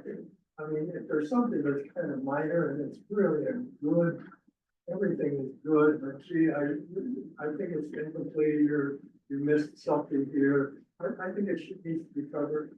We thought of the reasonable perspective as a whole, and not just some little point that may not be so important. And I do support what Rich has suggested, is that on the monitoring reports, the evaluative assessment forms, to have a place that, you've got whatever the question is, or a curiosity or something, just to inform staff where you are. I think that can be helpful, but recognize that it's not a mandate. It's a suggestion, it's a curiosity. And, it might help inform the next go round of monitoring, operational definition. But it's not a mandate, but staff has an awareness then that you have that curiosity. And knowing your Matt the way I do, I know that he will not want you to have any unanswered questions. So I think that that's something that you could be helpful to add to that form. Some people have that taken advantage of that. I think a little more clearly put out. Certainly not discouraged. Yeah, great. Thank you very much. I'm going to say thank you to Sue and the governance committee. Sue has been working with us since on this, and we were very hard on it. We were trying to make sure that we got all the questions answered so that she came to present. So thank you for being patient with us. And I would like to recommend, and that's how the board feels about this, this is such an excellent example of information that possibly it should be in our appendix, so that it's here for future boards, it's here for our review. We have an appendix that tells us our monitoring and, you know, how to monitor, that maybe having how to be reasonable should also be in the appendix, so people be open to that. I do have one question for Yes. you guys, and that is, I fully intend to distribute the work that we did together. Do you want credit on the form when I do my boot camps? And I'm giving people information about the reasonable interpretation. Shall I say thanks to triple ATA? Thank you, those pages and I don't. Jeff can give you our trademark information. Thanks, everybody. Okay. That's cool.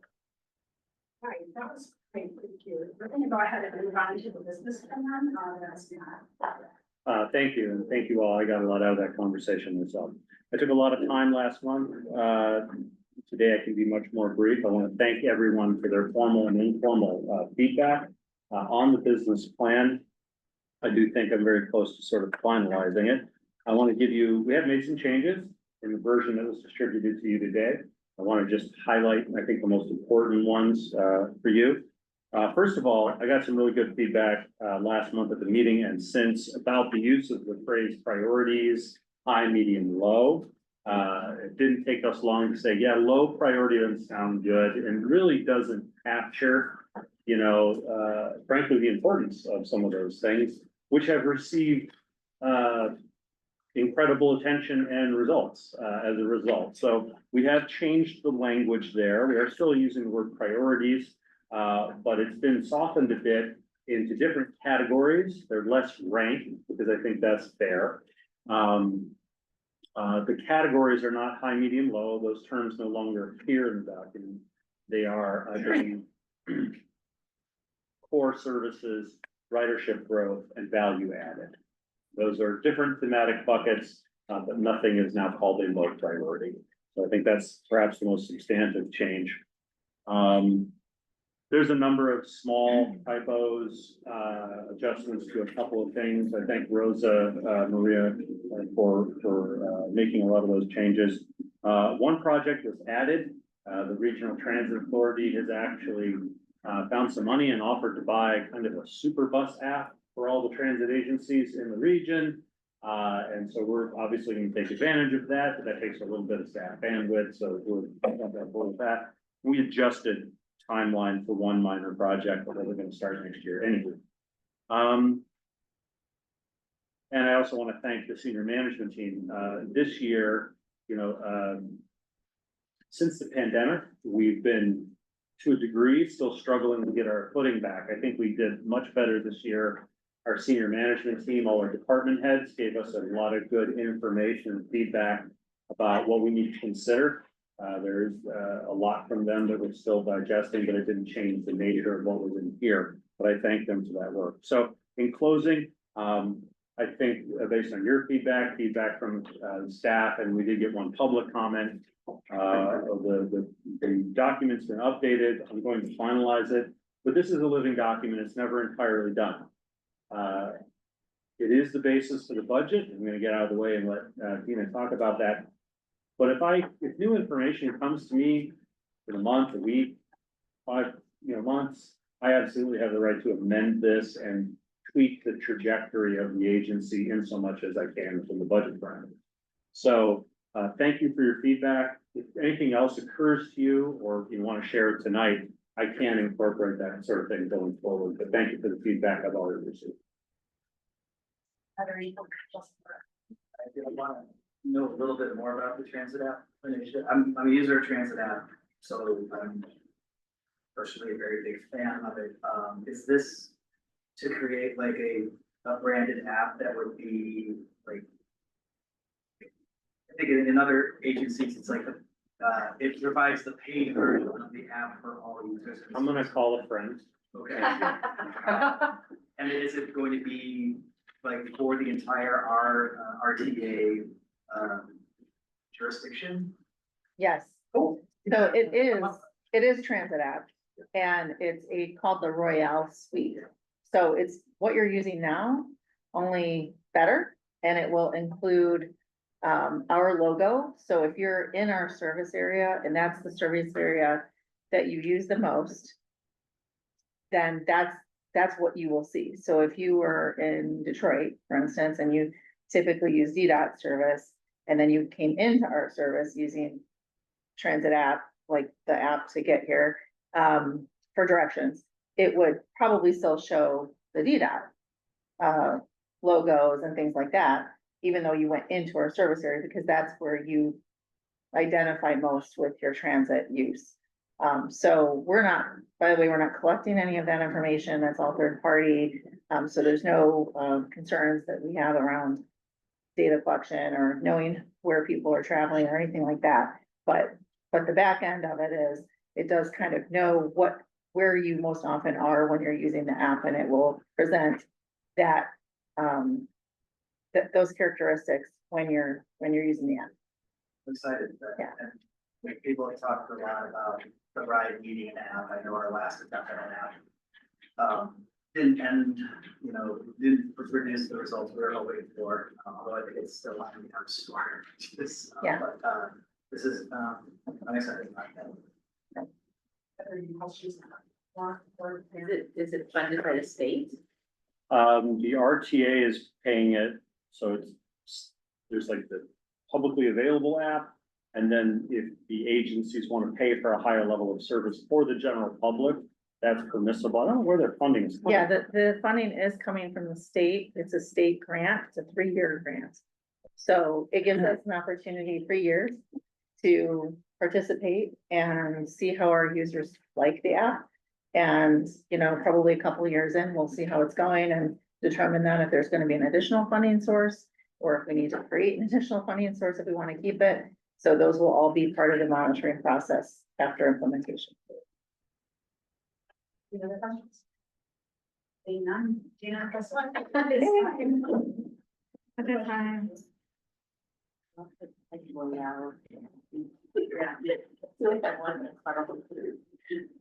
Okay.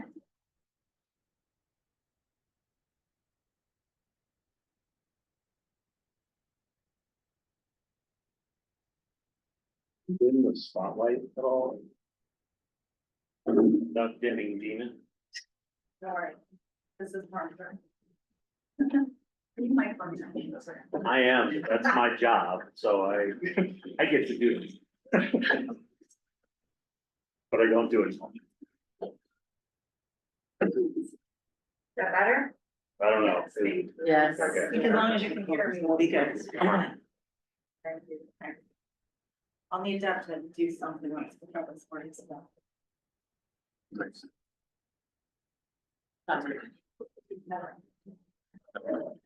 We have to do something. Yeah. Oh, you're gonna do it? Okay. Sorry. Okay. Hi, everybody. Dina Reed, Deputy CEO of Finance and Administration and CFO. Sharing with you the next step of our budget process. I'm going to do a presentation that is based on the information in your packet. I'm going to provide some additional information and context throughout the presentation as it relates to our budget timeline, how the budget is aligned with board's ends, and other agenda items you can see here. We'll get a little bit more into the detail on the operating budget and the assumptions that are going into the operating budget. We'll do a very high level glance at the capital budget, just a little preview of orientation for what that's looking like at this stage in the process. And we'll do a more detailed review of the capital plan next month in August, which has been our process ongoing. So with that, let's get started. I guess I would reference in your packet, the budget preview starts on page 41. So it doesn't follow, this presentation doesn't follow along exactly, but there's a lot more detail in the information that we've provided in advance. And I'm gonna hit the high points today and then ask for your questions, feedback, and input as part of the budget process.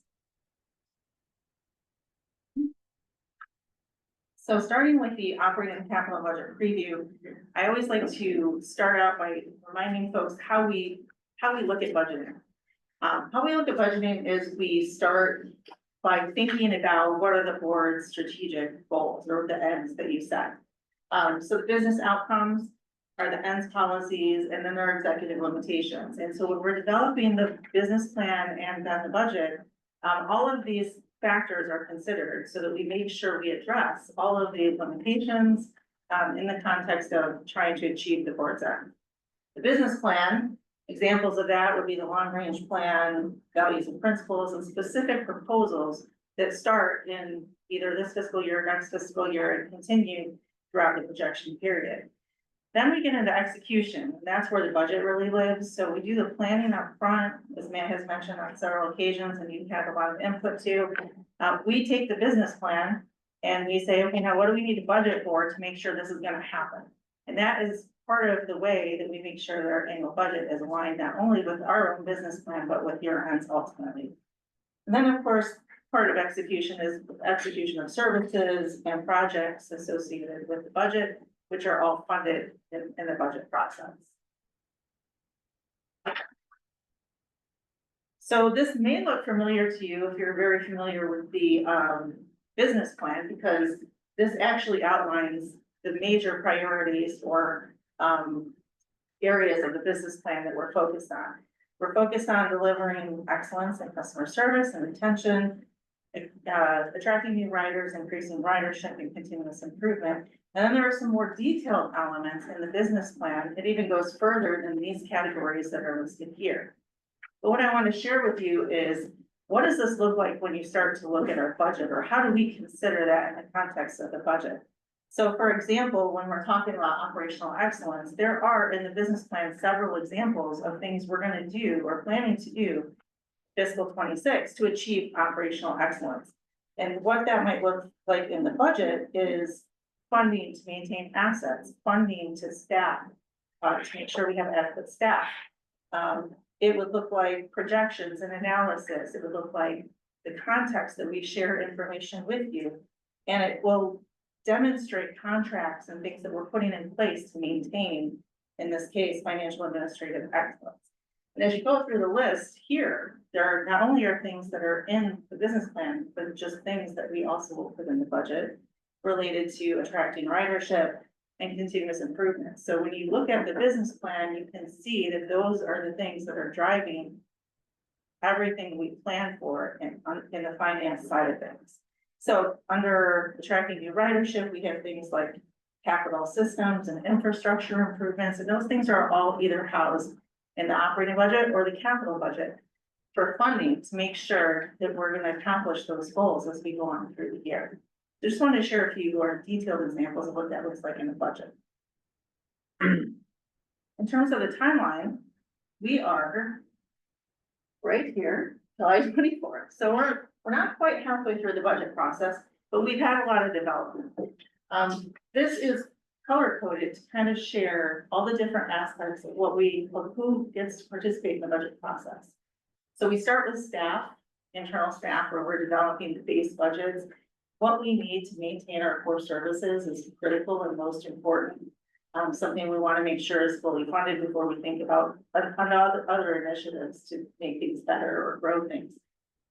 Additionally, we meet with the board multiple times throughout the budget process, both at board meetings, they're discussed at staff committee meetings, and along the way. We also have official public comment.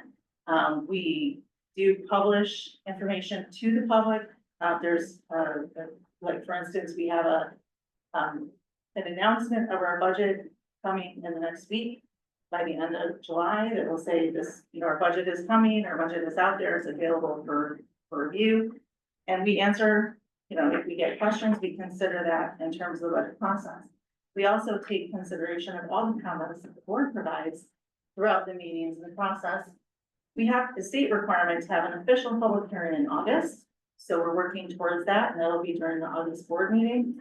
And then hopefully by the time we get to September and we request your approval, we've answered the questions that you need answered, that you feel comfortable that our budget not only is aligned with and serve the organization the way it needs to, then we would sign and feel comfortable approving it. So we're getting close to halfway through the process, and we're looking for, a lot more development on the capital plan in the next month.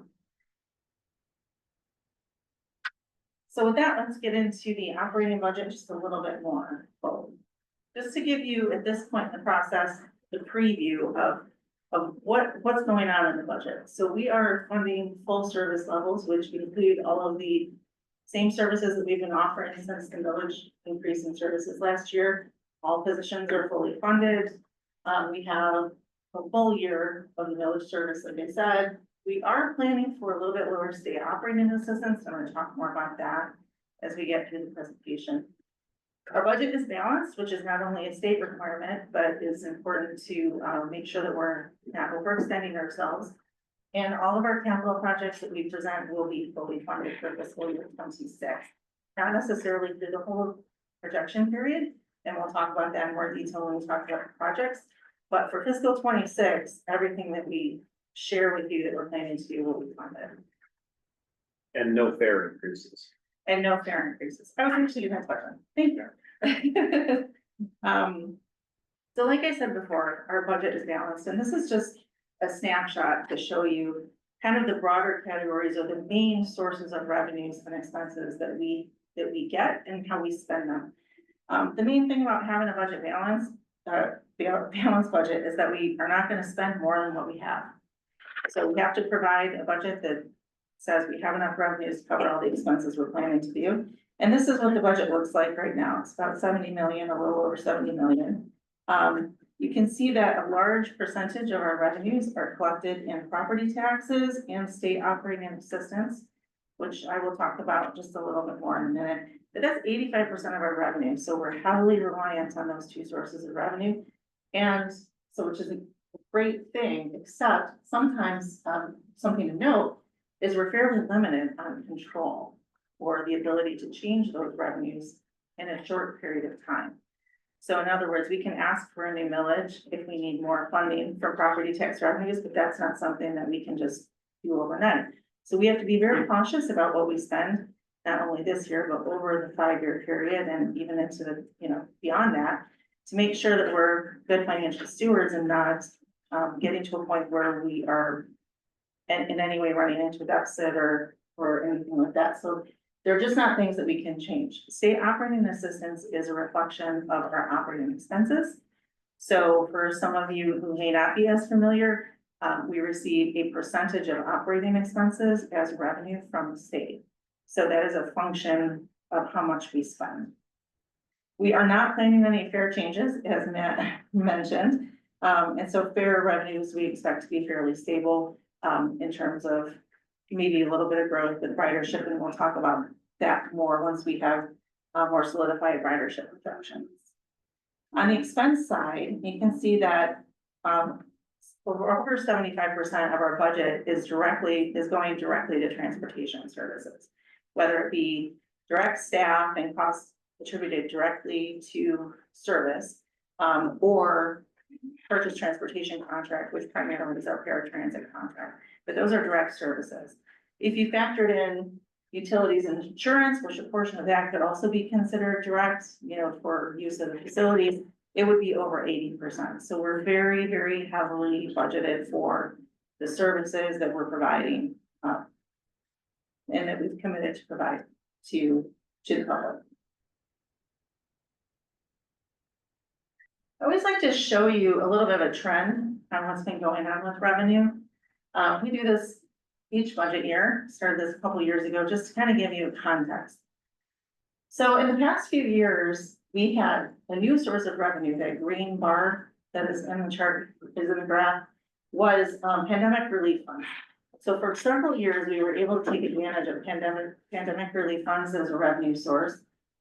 We didn't grow expenses dramatically during that time because we knew that those pandemic relief funds would not be sustainable over a long period of time. But they did fund operations and allow us to maintain operations without having to cut back for a very long period of time or anything like that with service. And to the extent we were able to compensate with property tax revenues, we were able to use those instead of property taxes and actually create a capital reserve, which we'll talk about more in August. But just want to remind you all that revenue is actually, a lot of that is still in the capital reserve, what we didn't need to use for operations. You can see that once we get to 2024 and 2025, that revenue source starts to decline significantly and is completely eliminated by the end of 2024. So in 2025, we do not have that revenue source anymore, but we did have an increase in our millage. So you can see the blue bars, combination of the darker blue, which is local property taxes, really went up in 2024 to fund the 2025 services that we started this fiscal year. It was phased in through 2024. So we don't expect ever to see the green bar, at least not anytime for the foreseeable future. And we've shifted to be more reliant on local property taxes and to some extent state operating assistance as well, which is the very part. The 2026 budget, you can see, is very consistent with 2025. We're not seeing large increases in revenue. There's some fluctuations going on in there, which we're going to talk about, but overall, we're pretty static in terms of the revenue that we have from this fiscal year to the next. So let's talk about state operating assistance. As I mentioned, it's a percentage of overall expenses. There's a whole formula that goes into this and how much that percentage is that the state does, but I'm gonna suffice it to say that over time, you can see it's been around 30% or over 30% historically. In 2024, you can see the orange bar there, the stacked bar, that shows it went up to 34%. That was one-time funding that the state received, it was partially from COVID funding that the state got. They had extra money in a fund balance, they depleted it, gave it to transit. So we were able to benefit from that in 2024, but we knew all along that wasn't something that was gonna continue. And we can see that the next year, we were able to get a little more funding than what came out of the normal. The blue is the normal funding source, and then the orange is the additional funding source. So in 2025, there were also additional monies, which allowed us to receive 29% of our eligible operating expenses. For 2026, things aren't going as well in Lansing. Jeff will probably talk about that a little bit more in terms of the legislative update, but what I'll cover here is the state has told us to rely on 26% as our percentage, which is a couple $1 million decrease in revenue for us. So it's a challenge, and I'm going to talk in a little bit about what that challenge means and how we're addressing it. But for right now, we are being conservative and only budgeting the 26% because that's what the state has told us is likely. If we get more than that, we'll talk later about what that could mean. But for right now, we're being responsible by not over budgeting revenue that we may not have.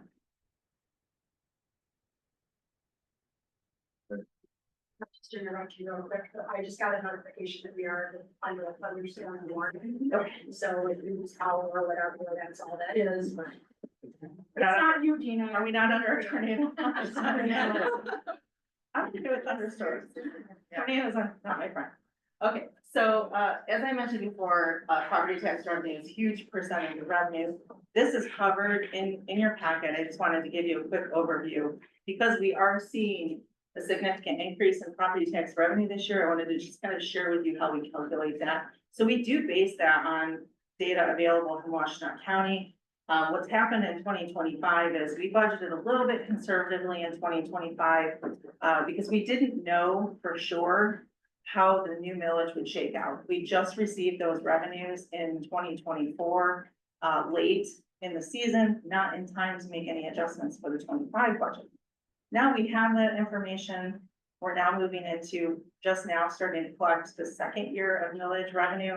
We have a much higher level of confidence in what to expect with that. And so we're adjusting the budget accordingly. We want to make sure we're planning for all the revenue we're going to get. And that is significantly offsetting right now the decrease that we're expecting or potentially seeing with the state operating assistance. So it's good news, bad news on the revenue front, but wanted to share with you just generally how much revenue that is and how we calculate that. So I want to do the same thing with expenses. as I did with revenues, and just kind of share the history of where we've been with expenses. You can see that expenses were fairly level pre-COVID. And then around 2020 and 2021, there was a little bit of a dip. There was some shifting, there was some downsizing, there was some shifting of the way we offered some of the services, things that were offered out with a contractor was then brought in-house. Things were different during the COVID period, and even some services were reduced. So you can see the operating expenses went down. In 2022, we start to come out of COVID. We added back service, brought staff back. We entered into a new contract with a new paratransit provider, which had additional costs, but has proven to be very successful in terms of meeting what our customers' needs are for paratransit services. And then in 2023, you see just a little bit of inflation. So 2022 and 2023 are kind of the post-pandemic recovery period. And then we move into 2024, where we started phasing in some of the initial new services of the millage. I don't know if you remember, we phased those in just a little bit through 2024. And by this fiscal year, we're full service that we used to have, plus the millage services. So that's why 24 to 25 was a big jump. So 25 is the first full year of that. 2026 is an extension of that, just a continuation of the same level of services. So you're seeing a little bit of increase in expense, but not like what we've seen historically.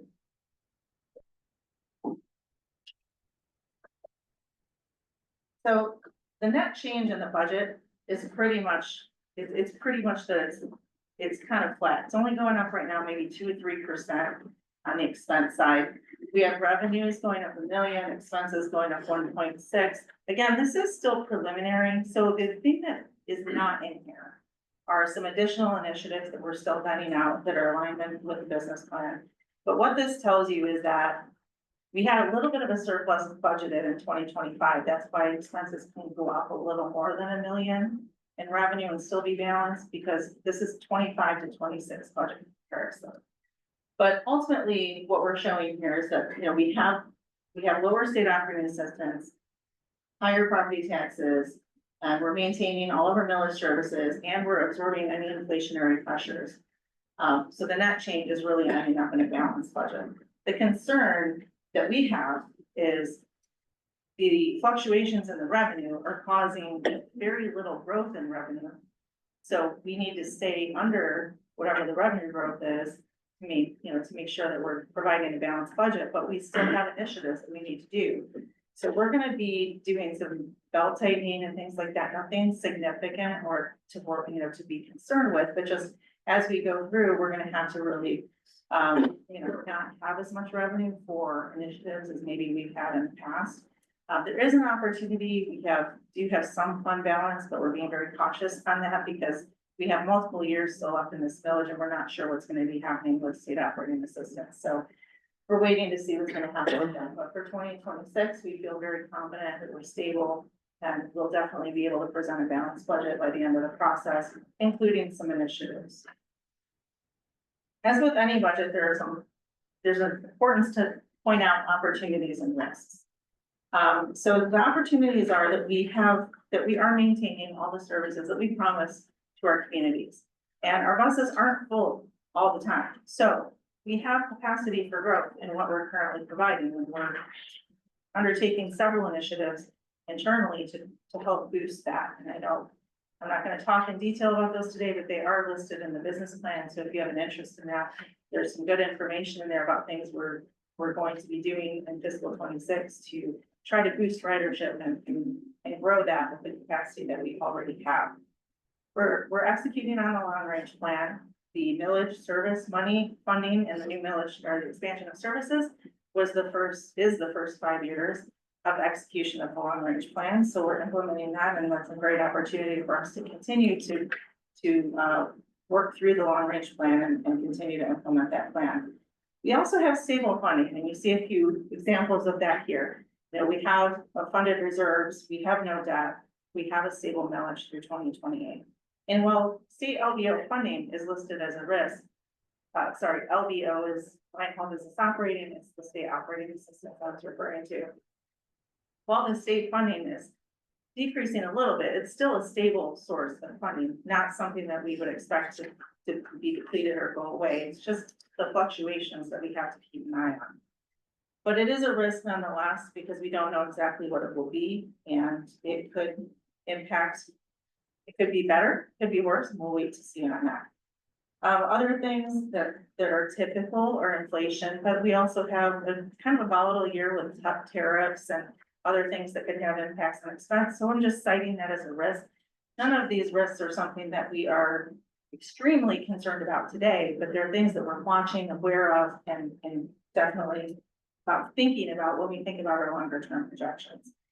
We're going into labor negotiations this year with our union, so there could be additional costs related to the negotiation process. There could be additional costs for the contract. We don't know what that looks like yet, so we just noted as a risk here. Obviously, we talked about capital impact of inflation and federal funding for capital, which is also a little bit dicey because we have been fortunate enough to be awarded grants, discretionary grants, specifically the low-no funding, which is a little bit under review right now. So we're still waiting to hear how that's gonna pan out. We've applied for other sources of other grants. And again, it's an opportunity and a risk, but we just don't know what the federal funding will look like. So we're looking at it more as a risk at this point. And then finally, just to kind of illustrate before I talk about the long-term projection overall, on the next slide, I want to just talk just a little bit about the LDO scenarios. So I've been talking about the state operating assistance, and so I want to point out here that we use those terms interchangeably, LDO and state operating assistance. This graph is a representation of what state operating assistance has looked like over time. So the green bar or line shows where we are today. The LDO is 29%. If we were to get 29% continuously over time, that's kind of how it would look on the green bar. Then there are a couple of dotted lines, one's blue and one is orange. The lower one is the orange one is the 26%. So this is really illustrative of what is likely to happen if we stay at 26%. And that even at 26%, we can still maintain revenues greater than expenses with all the projections, all of the projections being equal of what we were going to get. If it were the green line, we have a lot more flexibility, a little more funding for initiatives and things like that. And it could fluctuate in between that or even go lower, but we don't have an indication of that yet. So we're just kind of demonstrating here that we feel confident that with 26%, we're still okay for the projection period. Yeah. Yes. And these numbers does that include any bus replacement on an annual basis, or is that separate capital? Yeah, so that would be under the capital budget, which isn't factored in here, but we anticipate, and we will anticipate in our capital budget, full bus replacements on the schedule as expected, and feel confident in the funding for that. So I'll show you more of that later, but this impacts the operating revenue only, and not the federal funding or the state assistance that we get for the local share. This isn't the same thing, it's different source of money. It might be helpful to mention. A lot of our funding sources are limited to particular types of expenses. So the LBO can only be used as operating dollars. Right. You can't use that for buying or replacing buses. Federal formula grants we sometimes speak about are only for capital, can't use it for operating. So one of the things Dina's team has to do on the back end is play Jenga, matching the right funding source to the right expenditure. Thanks, Sam. So the final slide on the operating budget here is just to demonstrate, as we always like to do, make sure that you understand not only the context of the fiscal 26 budget, but what our budget looks like what our budget will look like over time or is expected to be based on current projections. You may remember, for those of you who have been around in the past, that green line, which is our revenue line, has usually been just slightly higher above the expense level. This is based on that 26% projection of LBO, so it's very tight, but we are still revenues greater than expenses. Based on the current projections that we have. And we will definitely keep you up to speed as we know more throughout this process, and either by the end of this fiscal year, if we know, or if we don't, into the next fiscal year. So that information can be shared, and probably will be addressed when we're talking about, in the quarterly reports and things like that. We'll definitely be keeping you up to speed on how that's going. So I guess I'll pause and see if there are any more questions that you'd like to answer, or like me to answer about the operating budget before I just quickly talk about the capital. What is LRP? LR. That's our long range plan. Okay, thanks. It's called TheRide 2045.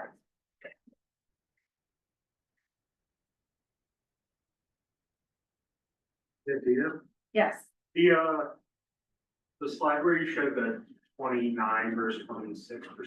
yes. Looks like, so our operating budget is around 70 million. I thought one of the earlier slides, I thought that was like an overall budget. The 70 million? Yeah, Yes, the 70 million is our overall budget. but I also thought it looked like that was just our operating. Okay, so the $70 million is the overall for the operating budget, Okay. not capital. Capital is separate. And the slide that you saw, the green bar, that percentage was used, but it still was the total revenues with using 29% or 26% for the LBO piece, but everything else stayed the same. But the early slide you showed, it shows like the federal share, local revenue. Yeah, go back so I can see backwards. Well, like,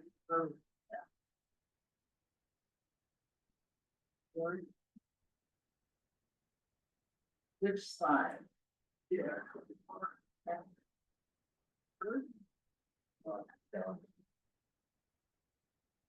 Maybe that one. Yeah, this one. Wait, is it this one? No, the one. Oh, I'm sorry. This So one. So our total revenue for the operating budget for fiscal 26 is 70 million. And of that, state operating assistance is about 18. Gotcha, yeah, sorry. Oh, that's okay. Thanks for asking. Just to be conservative, approach to it, what if tariffs and so forth affect the state budget still further? 26% is no longer the number, but maybe it's 24 or 22. Yeah. What's the margin of buffer that's built into this? Because we're doing this in September, and there's a lot of road ahead of us before we get there. What if the state number's not 26%? Great question. So the first thing we would do is we have a list already, and we're kind of contemplating this internally, of things that maybe we could look at in the budget to say, maybe we don't do that this year. It's not going to affect services. We feel confident right now, that with, the revenue that we have coming in for property taxes is very stable, and the other sources of revenue are very stable. We could be in a position where certain things may have to get delayed, but they would not be cutting back on services or staff. It would be initiatives, things like that. We do always put some contingency in certain line items in the budget to make sure that we're not so tight that we're gonna have a budget issue throughout the year. So I feel confident in that. If there was a big change, we would probably lean on our fund balance, which, as I mentioned before, is there and could be used in the short term, as we're coping with something larger. I do feel very confident in the level of reserves and fund balance that we have. On a very worst case scenario over time, we do have the capital reserve funding, which technically it's restricted, but it's not restricted on the books. And that would be something that we obviously talk about with the board before we ever use, but it's something that is there. So we are still in a strong, stable position. I appreciate the question. If I might elaborate on that Sure. one. I think we all know the word of the year will be uncertainty. Whenever Merriam-Webster defined it, the volatility we're experiencing politically is very unusual. Everything Susan said, and then I would say the big beautiful bill is going to have ramifications for the state's Medicaid expenses, and that hasn't been factored into the state budget yet. They were gonna talk about roads. How they're gonna do that and absorb whatever that Medicaid expense is gonna be, or are they just gonna put people on the street? I don't know. How is that going to affect the transit budget? They've already cut it to 26% which is a historically low area, so it's impossible to really predict these things in this environment. So we're basically sort of saying, based on the best information we have now, projection we can give you now is this, all loaded in, everything considered. If something happens, yeah, we're gonna have to bob and weave a little bit. You can approve a budget amendment, we can adjust things. But as Dina said, we're fortunate to be going into this with very healthy reserves. Not every transit agency has that. They, hit a cash flow problem, it's an immediate cut in service. We're not in that situation. We will have time to discuss with you if something serious should happen beyond staff belt tightening and fewer conferences and training and things like that. What else do we need to do? We will have time to discuss it. So that's a positive. If I could add just one additional sentence to that, so the 26% that we're using is coming from Governor Whitmer's budget recommendations. The Senate has proposed their version of the budget that I think had it raising up a little bit closer to 28%. The one caveat is we have yet to see a budget from the House. We do expect that to come probably sometime in the next few weeks. I do expect it to not be at that 28%. So we'll have to wait and see, but we will have I think a better indication in the next couple of weeks. Yeah, and I just want to add, kind of highlight something Matt said. This is not just our issue. This is a statewide issue for transit agencies across the state. We are in a much better position than many agencies, especially the smaller ones. So I think, the state will they weigh all of that in their decision-making process. So that's why we feel cautiously optimistic that we view this as pretty stable and not something that we expect would dip too low. But to Susan's point, or to your question, we're not only looking at this for 2026, we're looking at it for beyond as well. So you can see we're running these scenarios already, and we'll start to run newer ones that could be lower or higher based on the next round of information that we get. But if it's 26% this year, maybe it is 24 next year. And we're also running those scenarios to see, what would that look like for us, and what would we have to do to maintain services and keep moving forward in the way that we are planning to. So thank you for the question. It's very important. Okay, so capital budget. So right now, like I mentioned, we're in the initial phases of the capital budget.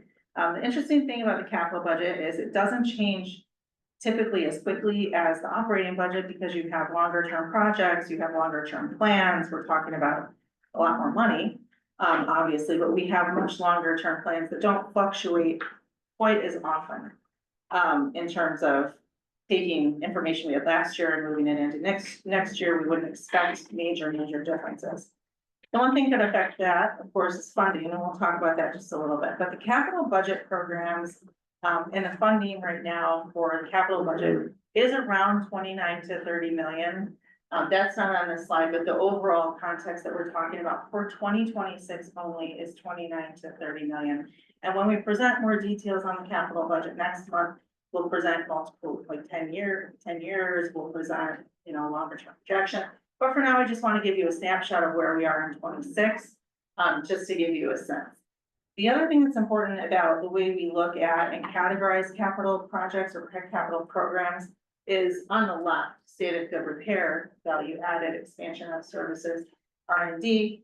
How we define these, state of good repair is really everything we need to do to maintain our current assets in a state of good repair in compliance with all the federal regulations that we have to meet, and also just to make sure that we're being good, prudent, prudent stakeholders of all of the assets that we have. Value added are things that we're gonna do to make things that we have better, so making things better. Expansion of services is things we wanna do more or do differently or grow. And R&D is exploring new things, so this is kind of a summary percentage of how the funding of the 29 to 30 million at this point in time in the process is spread out. And I will say the difference between fiscal 25 and fiscal 26 is we're putting a little bit more into expansion of services and a little bit less in state of good repair. Basically because we're moving into beginning later in 2026, we're looking at starting construction of the YTC. So more funding is going into that project, which is an expansion project because we're growing our facility significantly. So you're gonna see a little bit more investment in expansion of services. It's been planned, it's been on capital plan. On the state of good repair side, we're still maintaining all the buses and everything in the cycle that we've expected. The decrease in funding in there is we're completing a huge project right now on our DGOC building, which is the roofing project and the HVAC project. It's been on here for a while. The good news is we're nearing completion on that. Things are going great. It's on budget. And so that funding will obviously not be needed next year, so we can apply it to other things. And then over here on the right is an estimated sources of funding. So right now, we're looking at about 66% of our normal formula funding for federal contributions. We're building in usage of some of that earmark for the YTC that we got a few years ago. So we had that $7 million earmark. We're anticipating that as we move into construction, we're gonna start using that. And we have a state commitment on all of our local match that's required for federal funding. So for any of you who may not remember how our funding works through the formula funding, or the funding that we typically get every year from the federal government is they will pay up to 80% of a project up to a certain amount of money that we get every year. So we get a cap of how much we can spend every year, but then they say, we'll give you 80%, but you gotta match the 20% local share. And they don't care if the local share comes from us, comes from our millage, from the state, they don't care. But in Michigan, MDOT has historically and still is consistently giving us commitments that they will continue to match the 20%. So most of our projects in the state of good repair and value add are coming right from federal and state funding. So that's why that percentage is 16.5%. So this is a percentage of the total spend, federal contribution and state. And that's kind of how things are looking right now in the capital budget. And again, like I said, we'll get into a lot more nuance of that in more detail next month. It'll start with your issue brief, so you'll get it before the board meeting and then I'll do the presentation on it. Is the capital reserve gonna factor into this at all? The capital reserve will definitely be in the full capital plan. So when we present the capital plan, we will list all the specific, can you go back one? Thank you. We will list all the projects we plan to do under each of these categories, how much they are by fiscal year and the total by fiscal year. And then we'll show all the sources of funding below it, which will include capital reserve. We're not expecting to use capital reserve in fiscal 26, which is why it's not shown here, but it will be in the capital plan and you'll see how we plan to spend the capital reserve in its total for projects within each fiscal year. But we are not planning current budget doesn't have capital reserve. No, right now we're not anticipating the need to use that. There could be, well, caveat that with, we're not done. We're still looking at our source of funding. I feel pretty confident in this. The only caveat, the reason I said that is, if we do get the LONO funding, you may remember that we have to give some local share, and the state has said that they will match as like they do our other projects. But if for any reason that didn't occur, because it's discretionary funding, we would use some local reserve to fund that. That's the only thing I can think of, and I don't even know if we'd have the buses by 26, but that just popped in my mind when you asked the question. Okay, so to summarize both operating and capital budgets, we're operating at full service levels. We are seeing lower state operating assistance, but we're still planning for a balanced budget. And our capital projects will be fully funded for fiscal year 26 and more to come. I really thank you for your attention and all of your questions. And I'll take any more questions or feedback or anything else that you'd like to share before I complete. Questions for Dina? Thank you very much.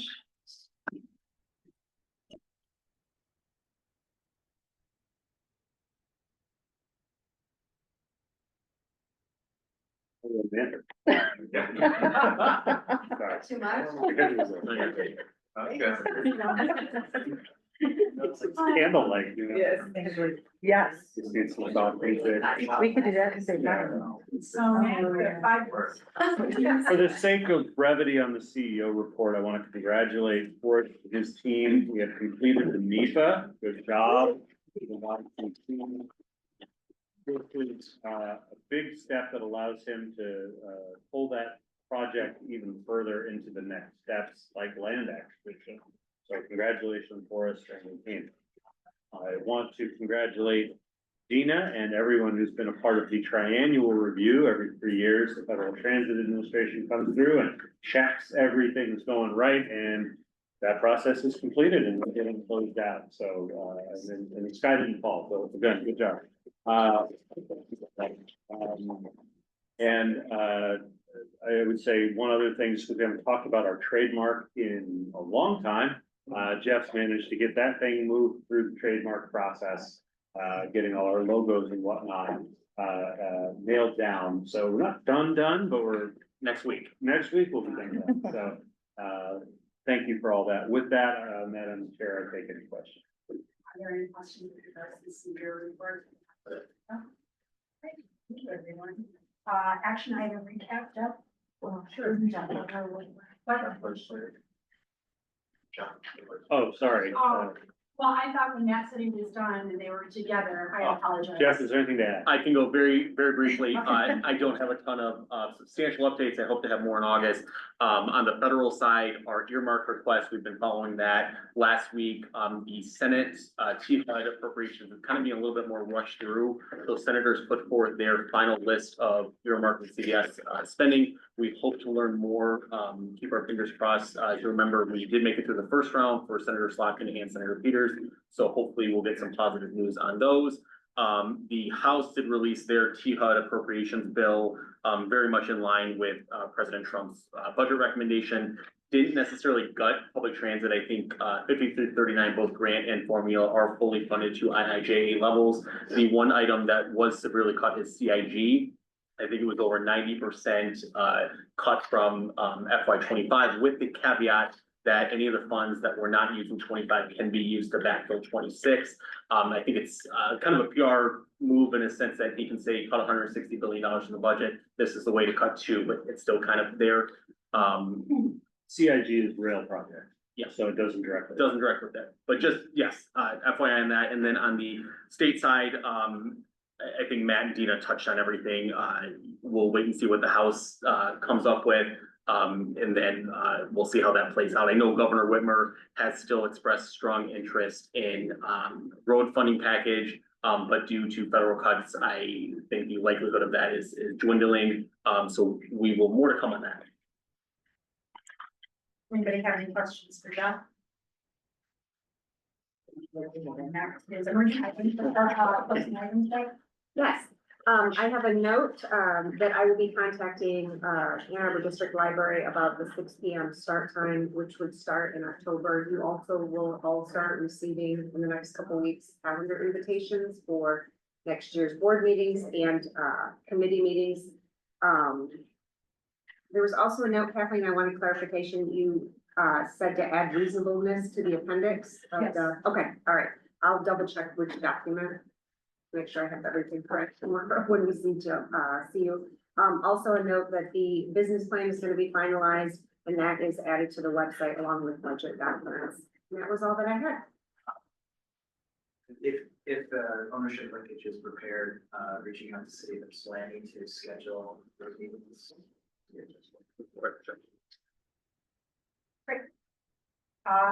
Next meeting, we're gonna talk about our governance process policies. We'll also talk about, 3.2, a job description, an issue brief on adding one more policy to our ever-growing list of policies. This doesn't like that, but we are looking at the fact that we set aside, audit task or auditors, governance consultant and legal counsel is part of our purview, so we want to make sure that it's captured for future boards, so that'll be next month. BTC authorizations, not quite sure what that's gonna look like, but we'll see how that comes along. We will receive our public hearing on the budget in that one, and also our quarterly, 3D financial report. And in the future, we will still be hearing about state funding, but I think we can appreciate that we're right in the middle of budget season, so that shouldn't be happening right now, that can go on the back burner. Other than that, we can move on to public comment. Is there anyone who's over here, Jeff? We have no public comment. Seeing no public comment, we are open for adjournment. So, Georgia, seconded by Blake, any, all those in favor? Very good. Anybody opposed? Everybody think that's, yeah.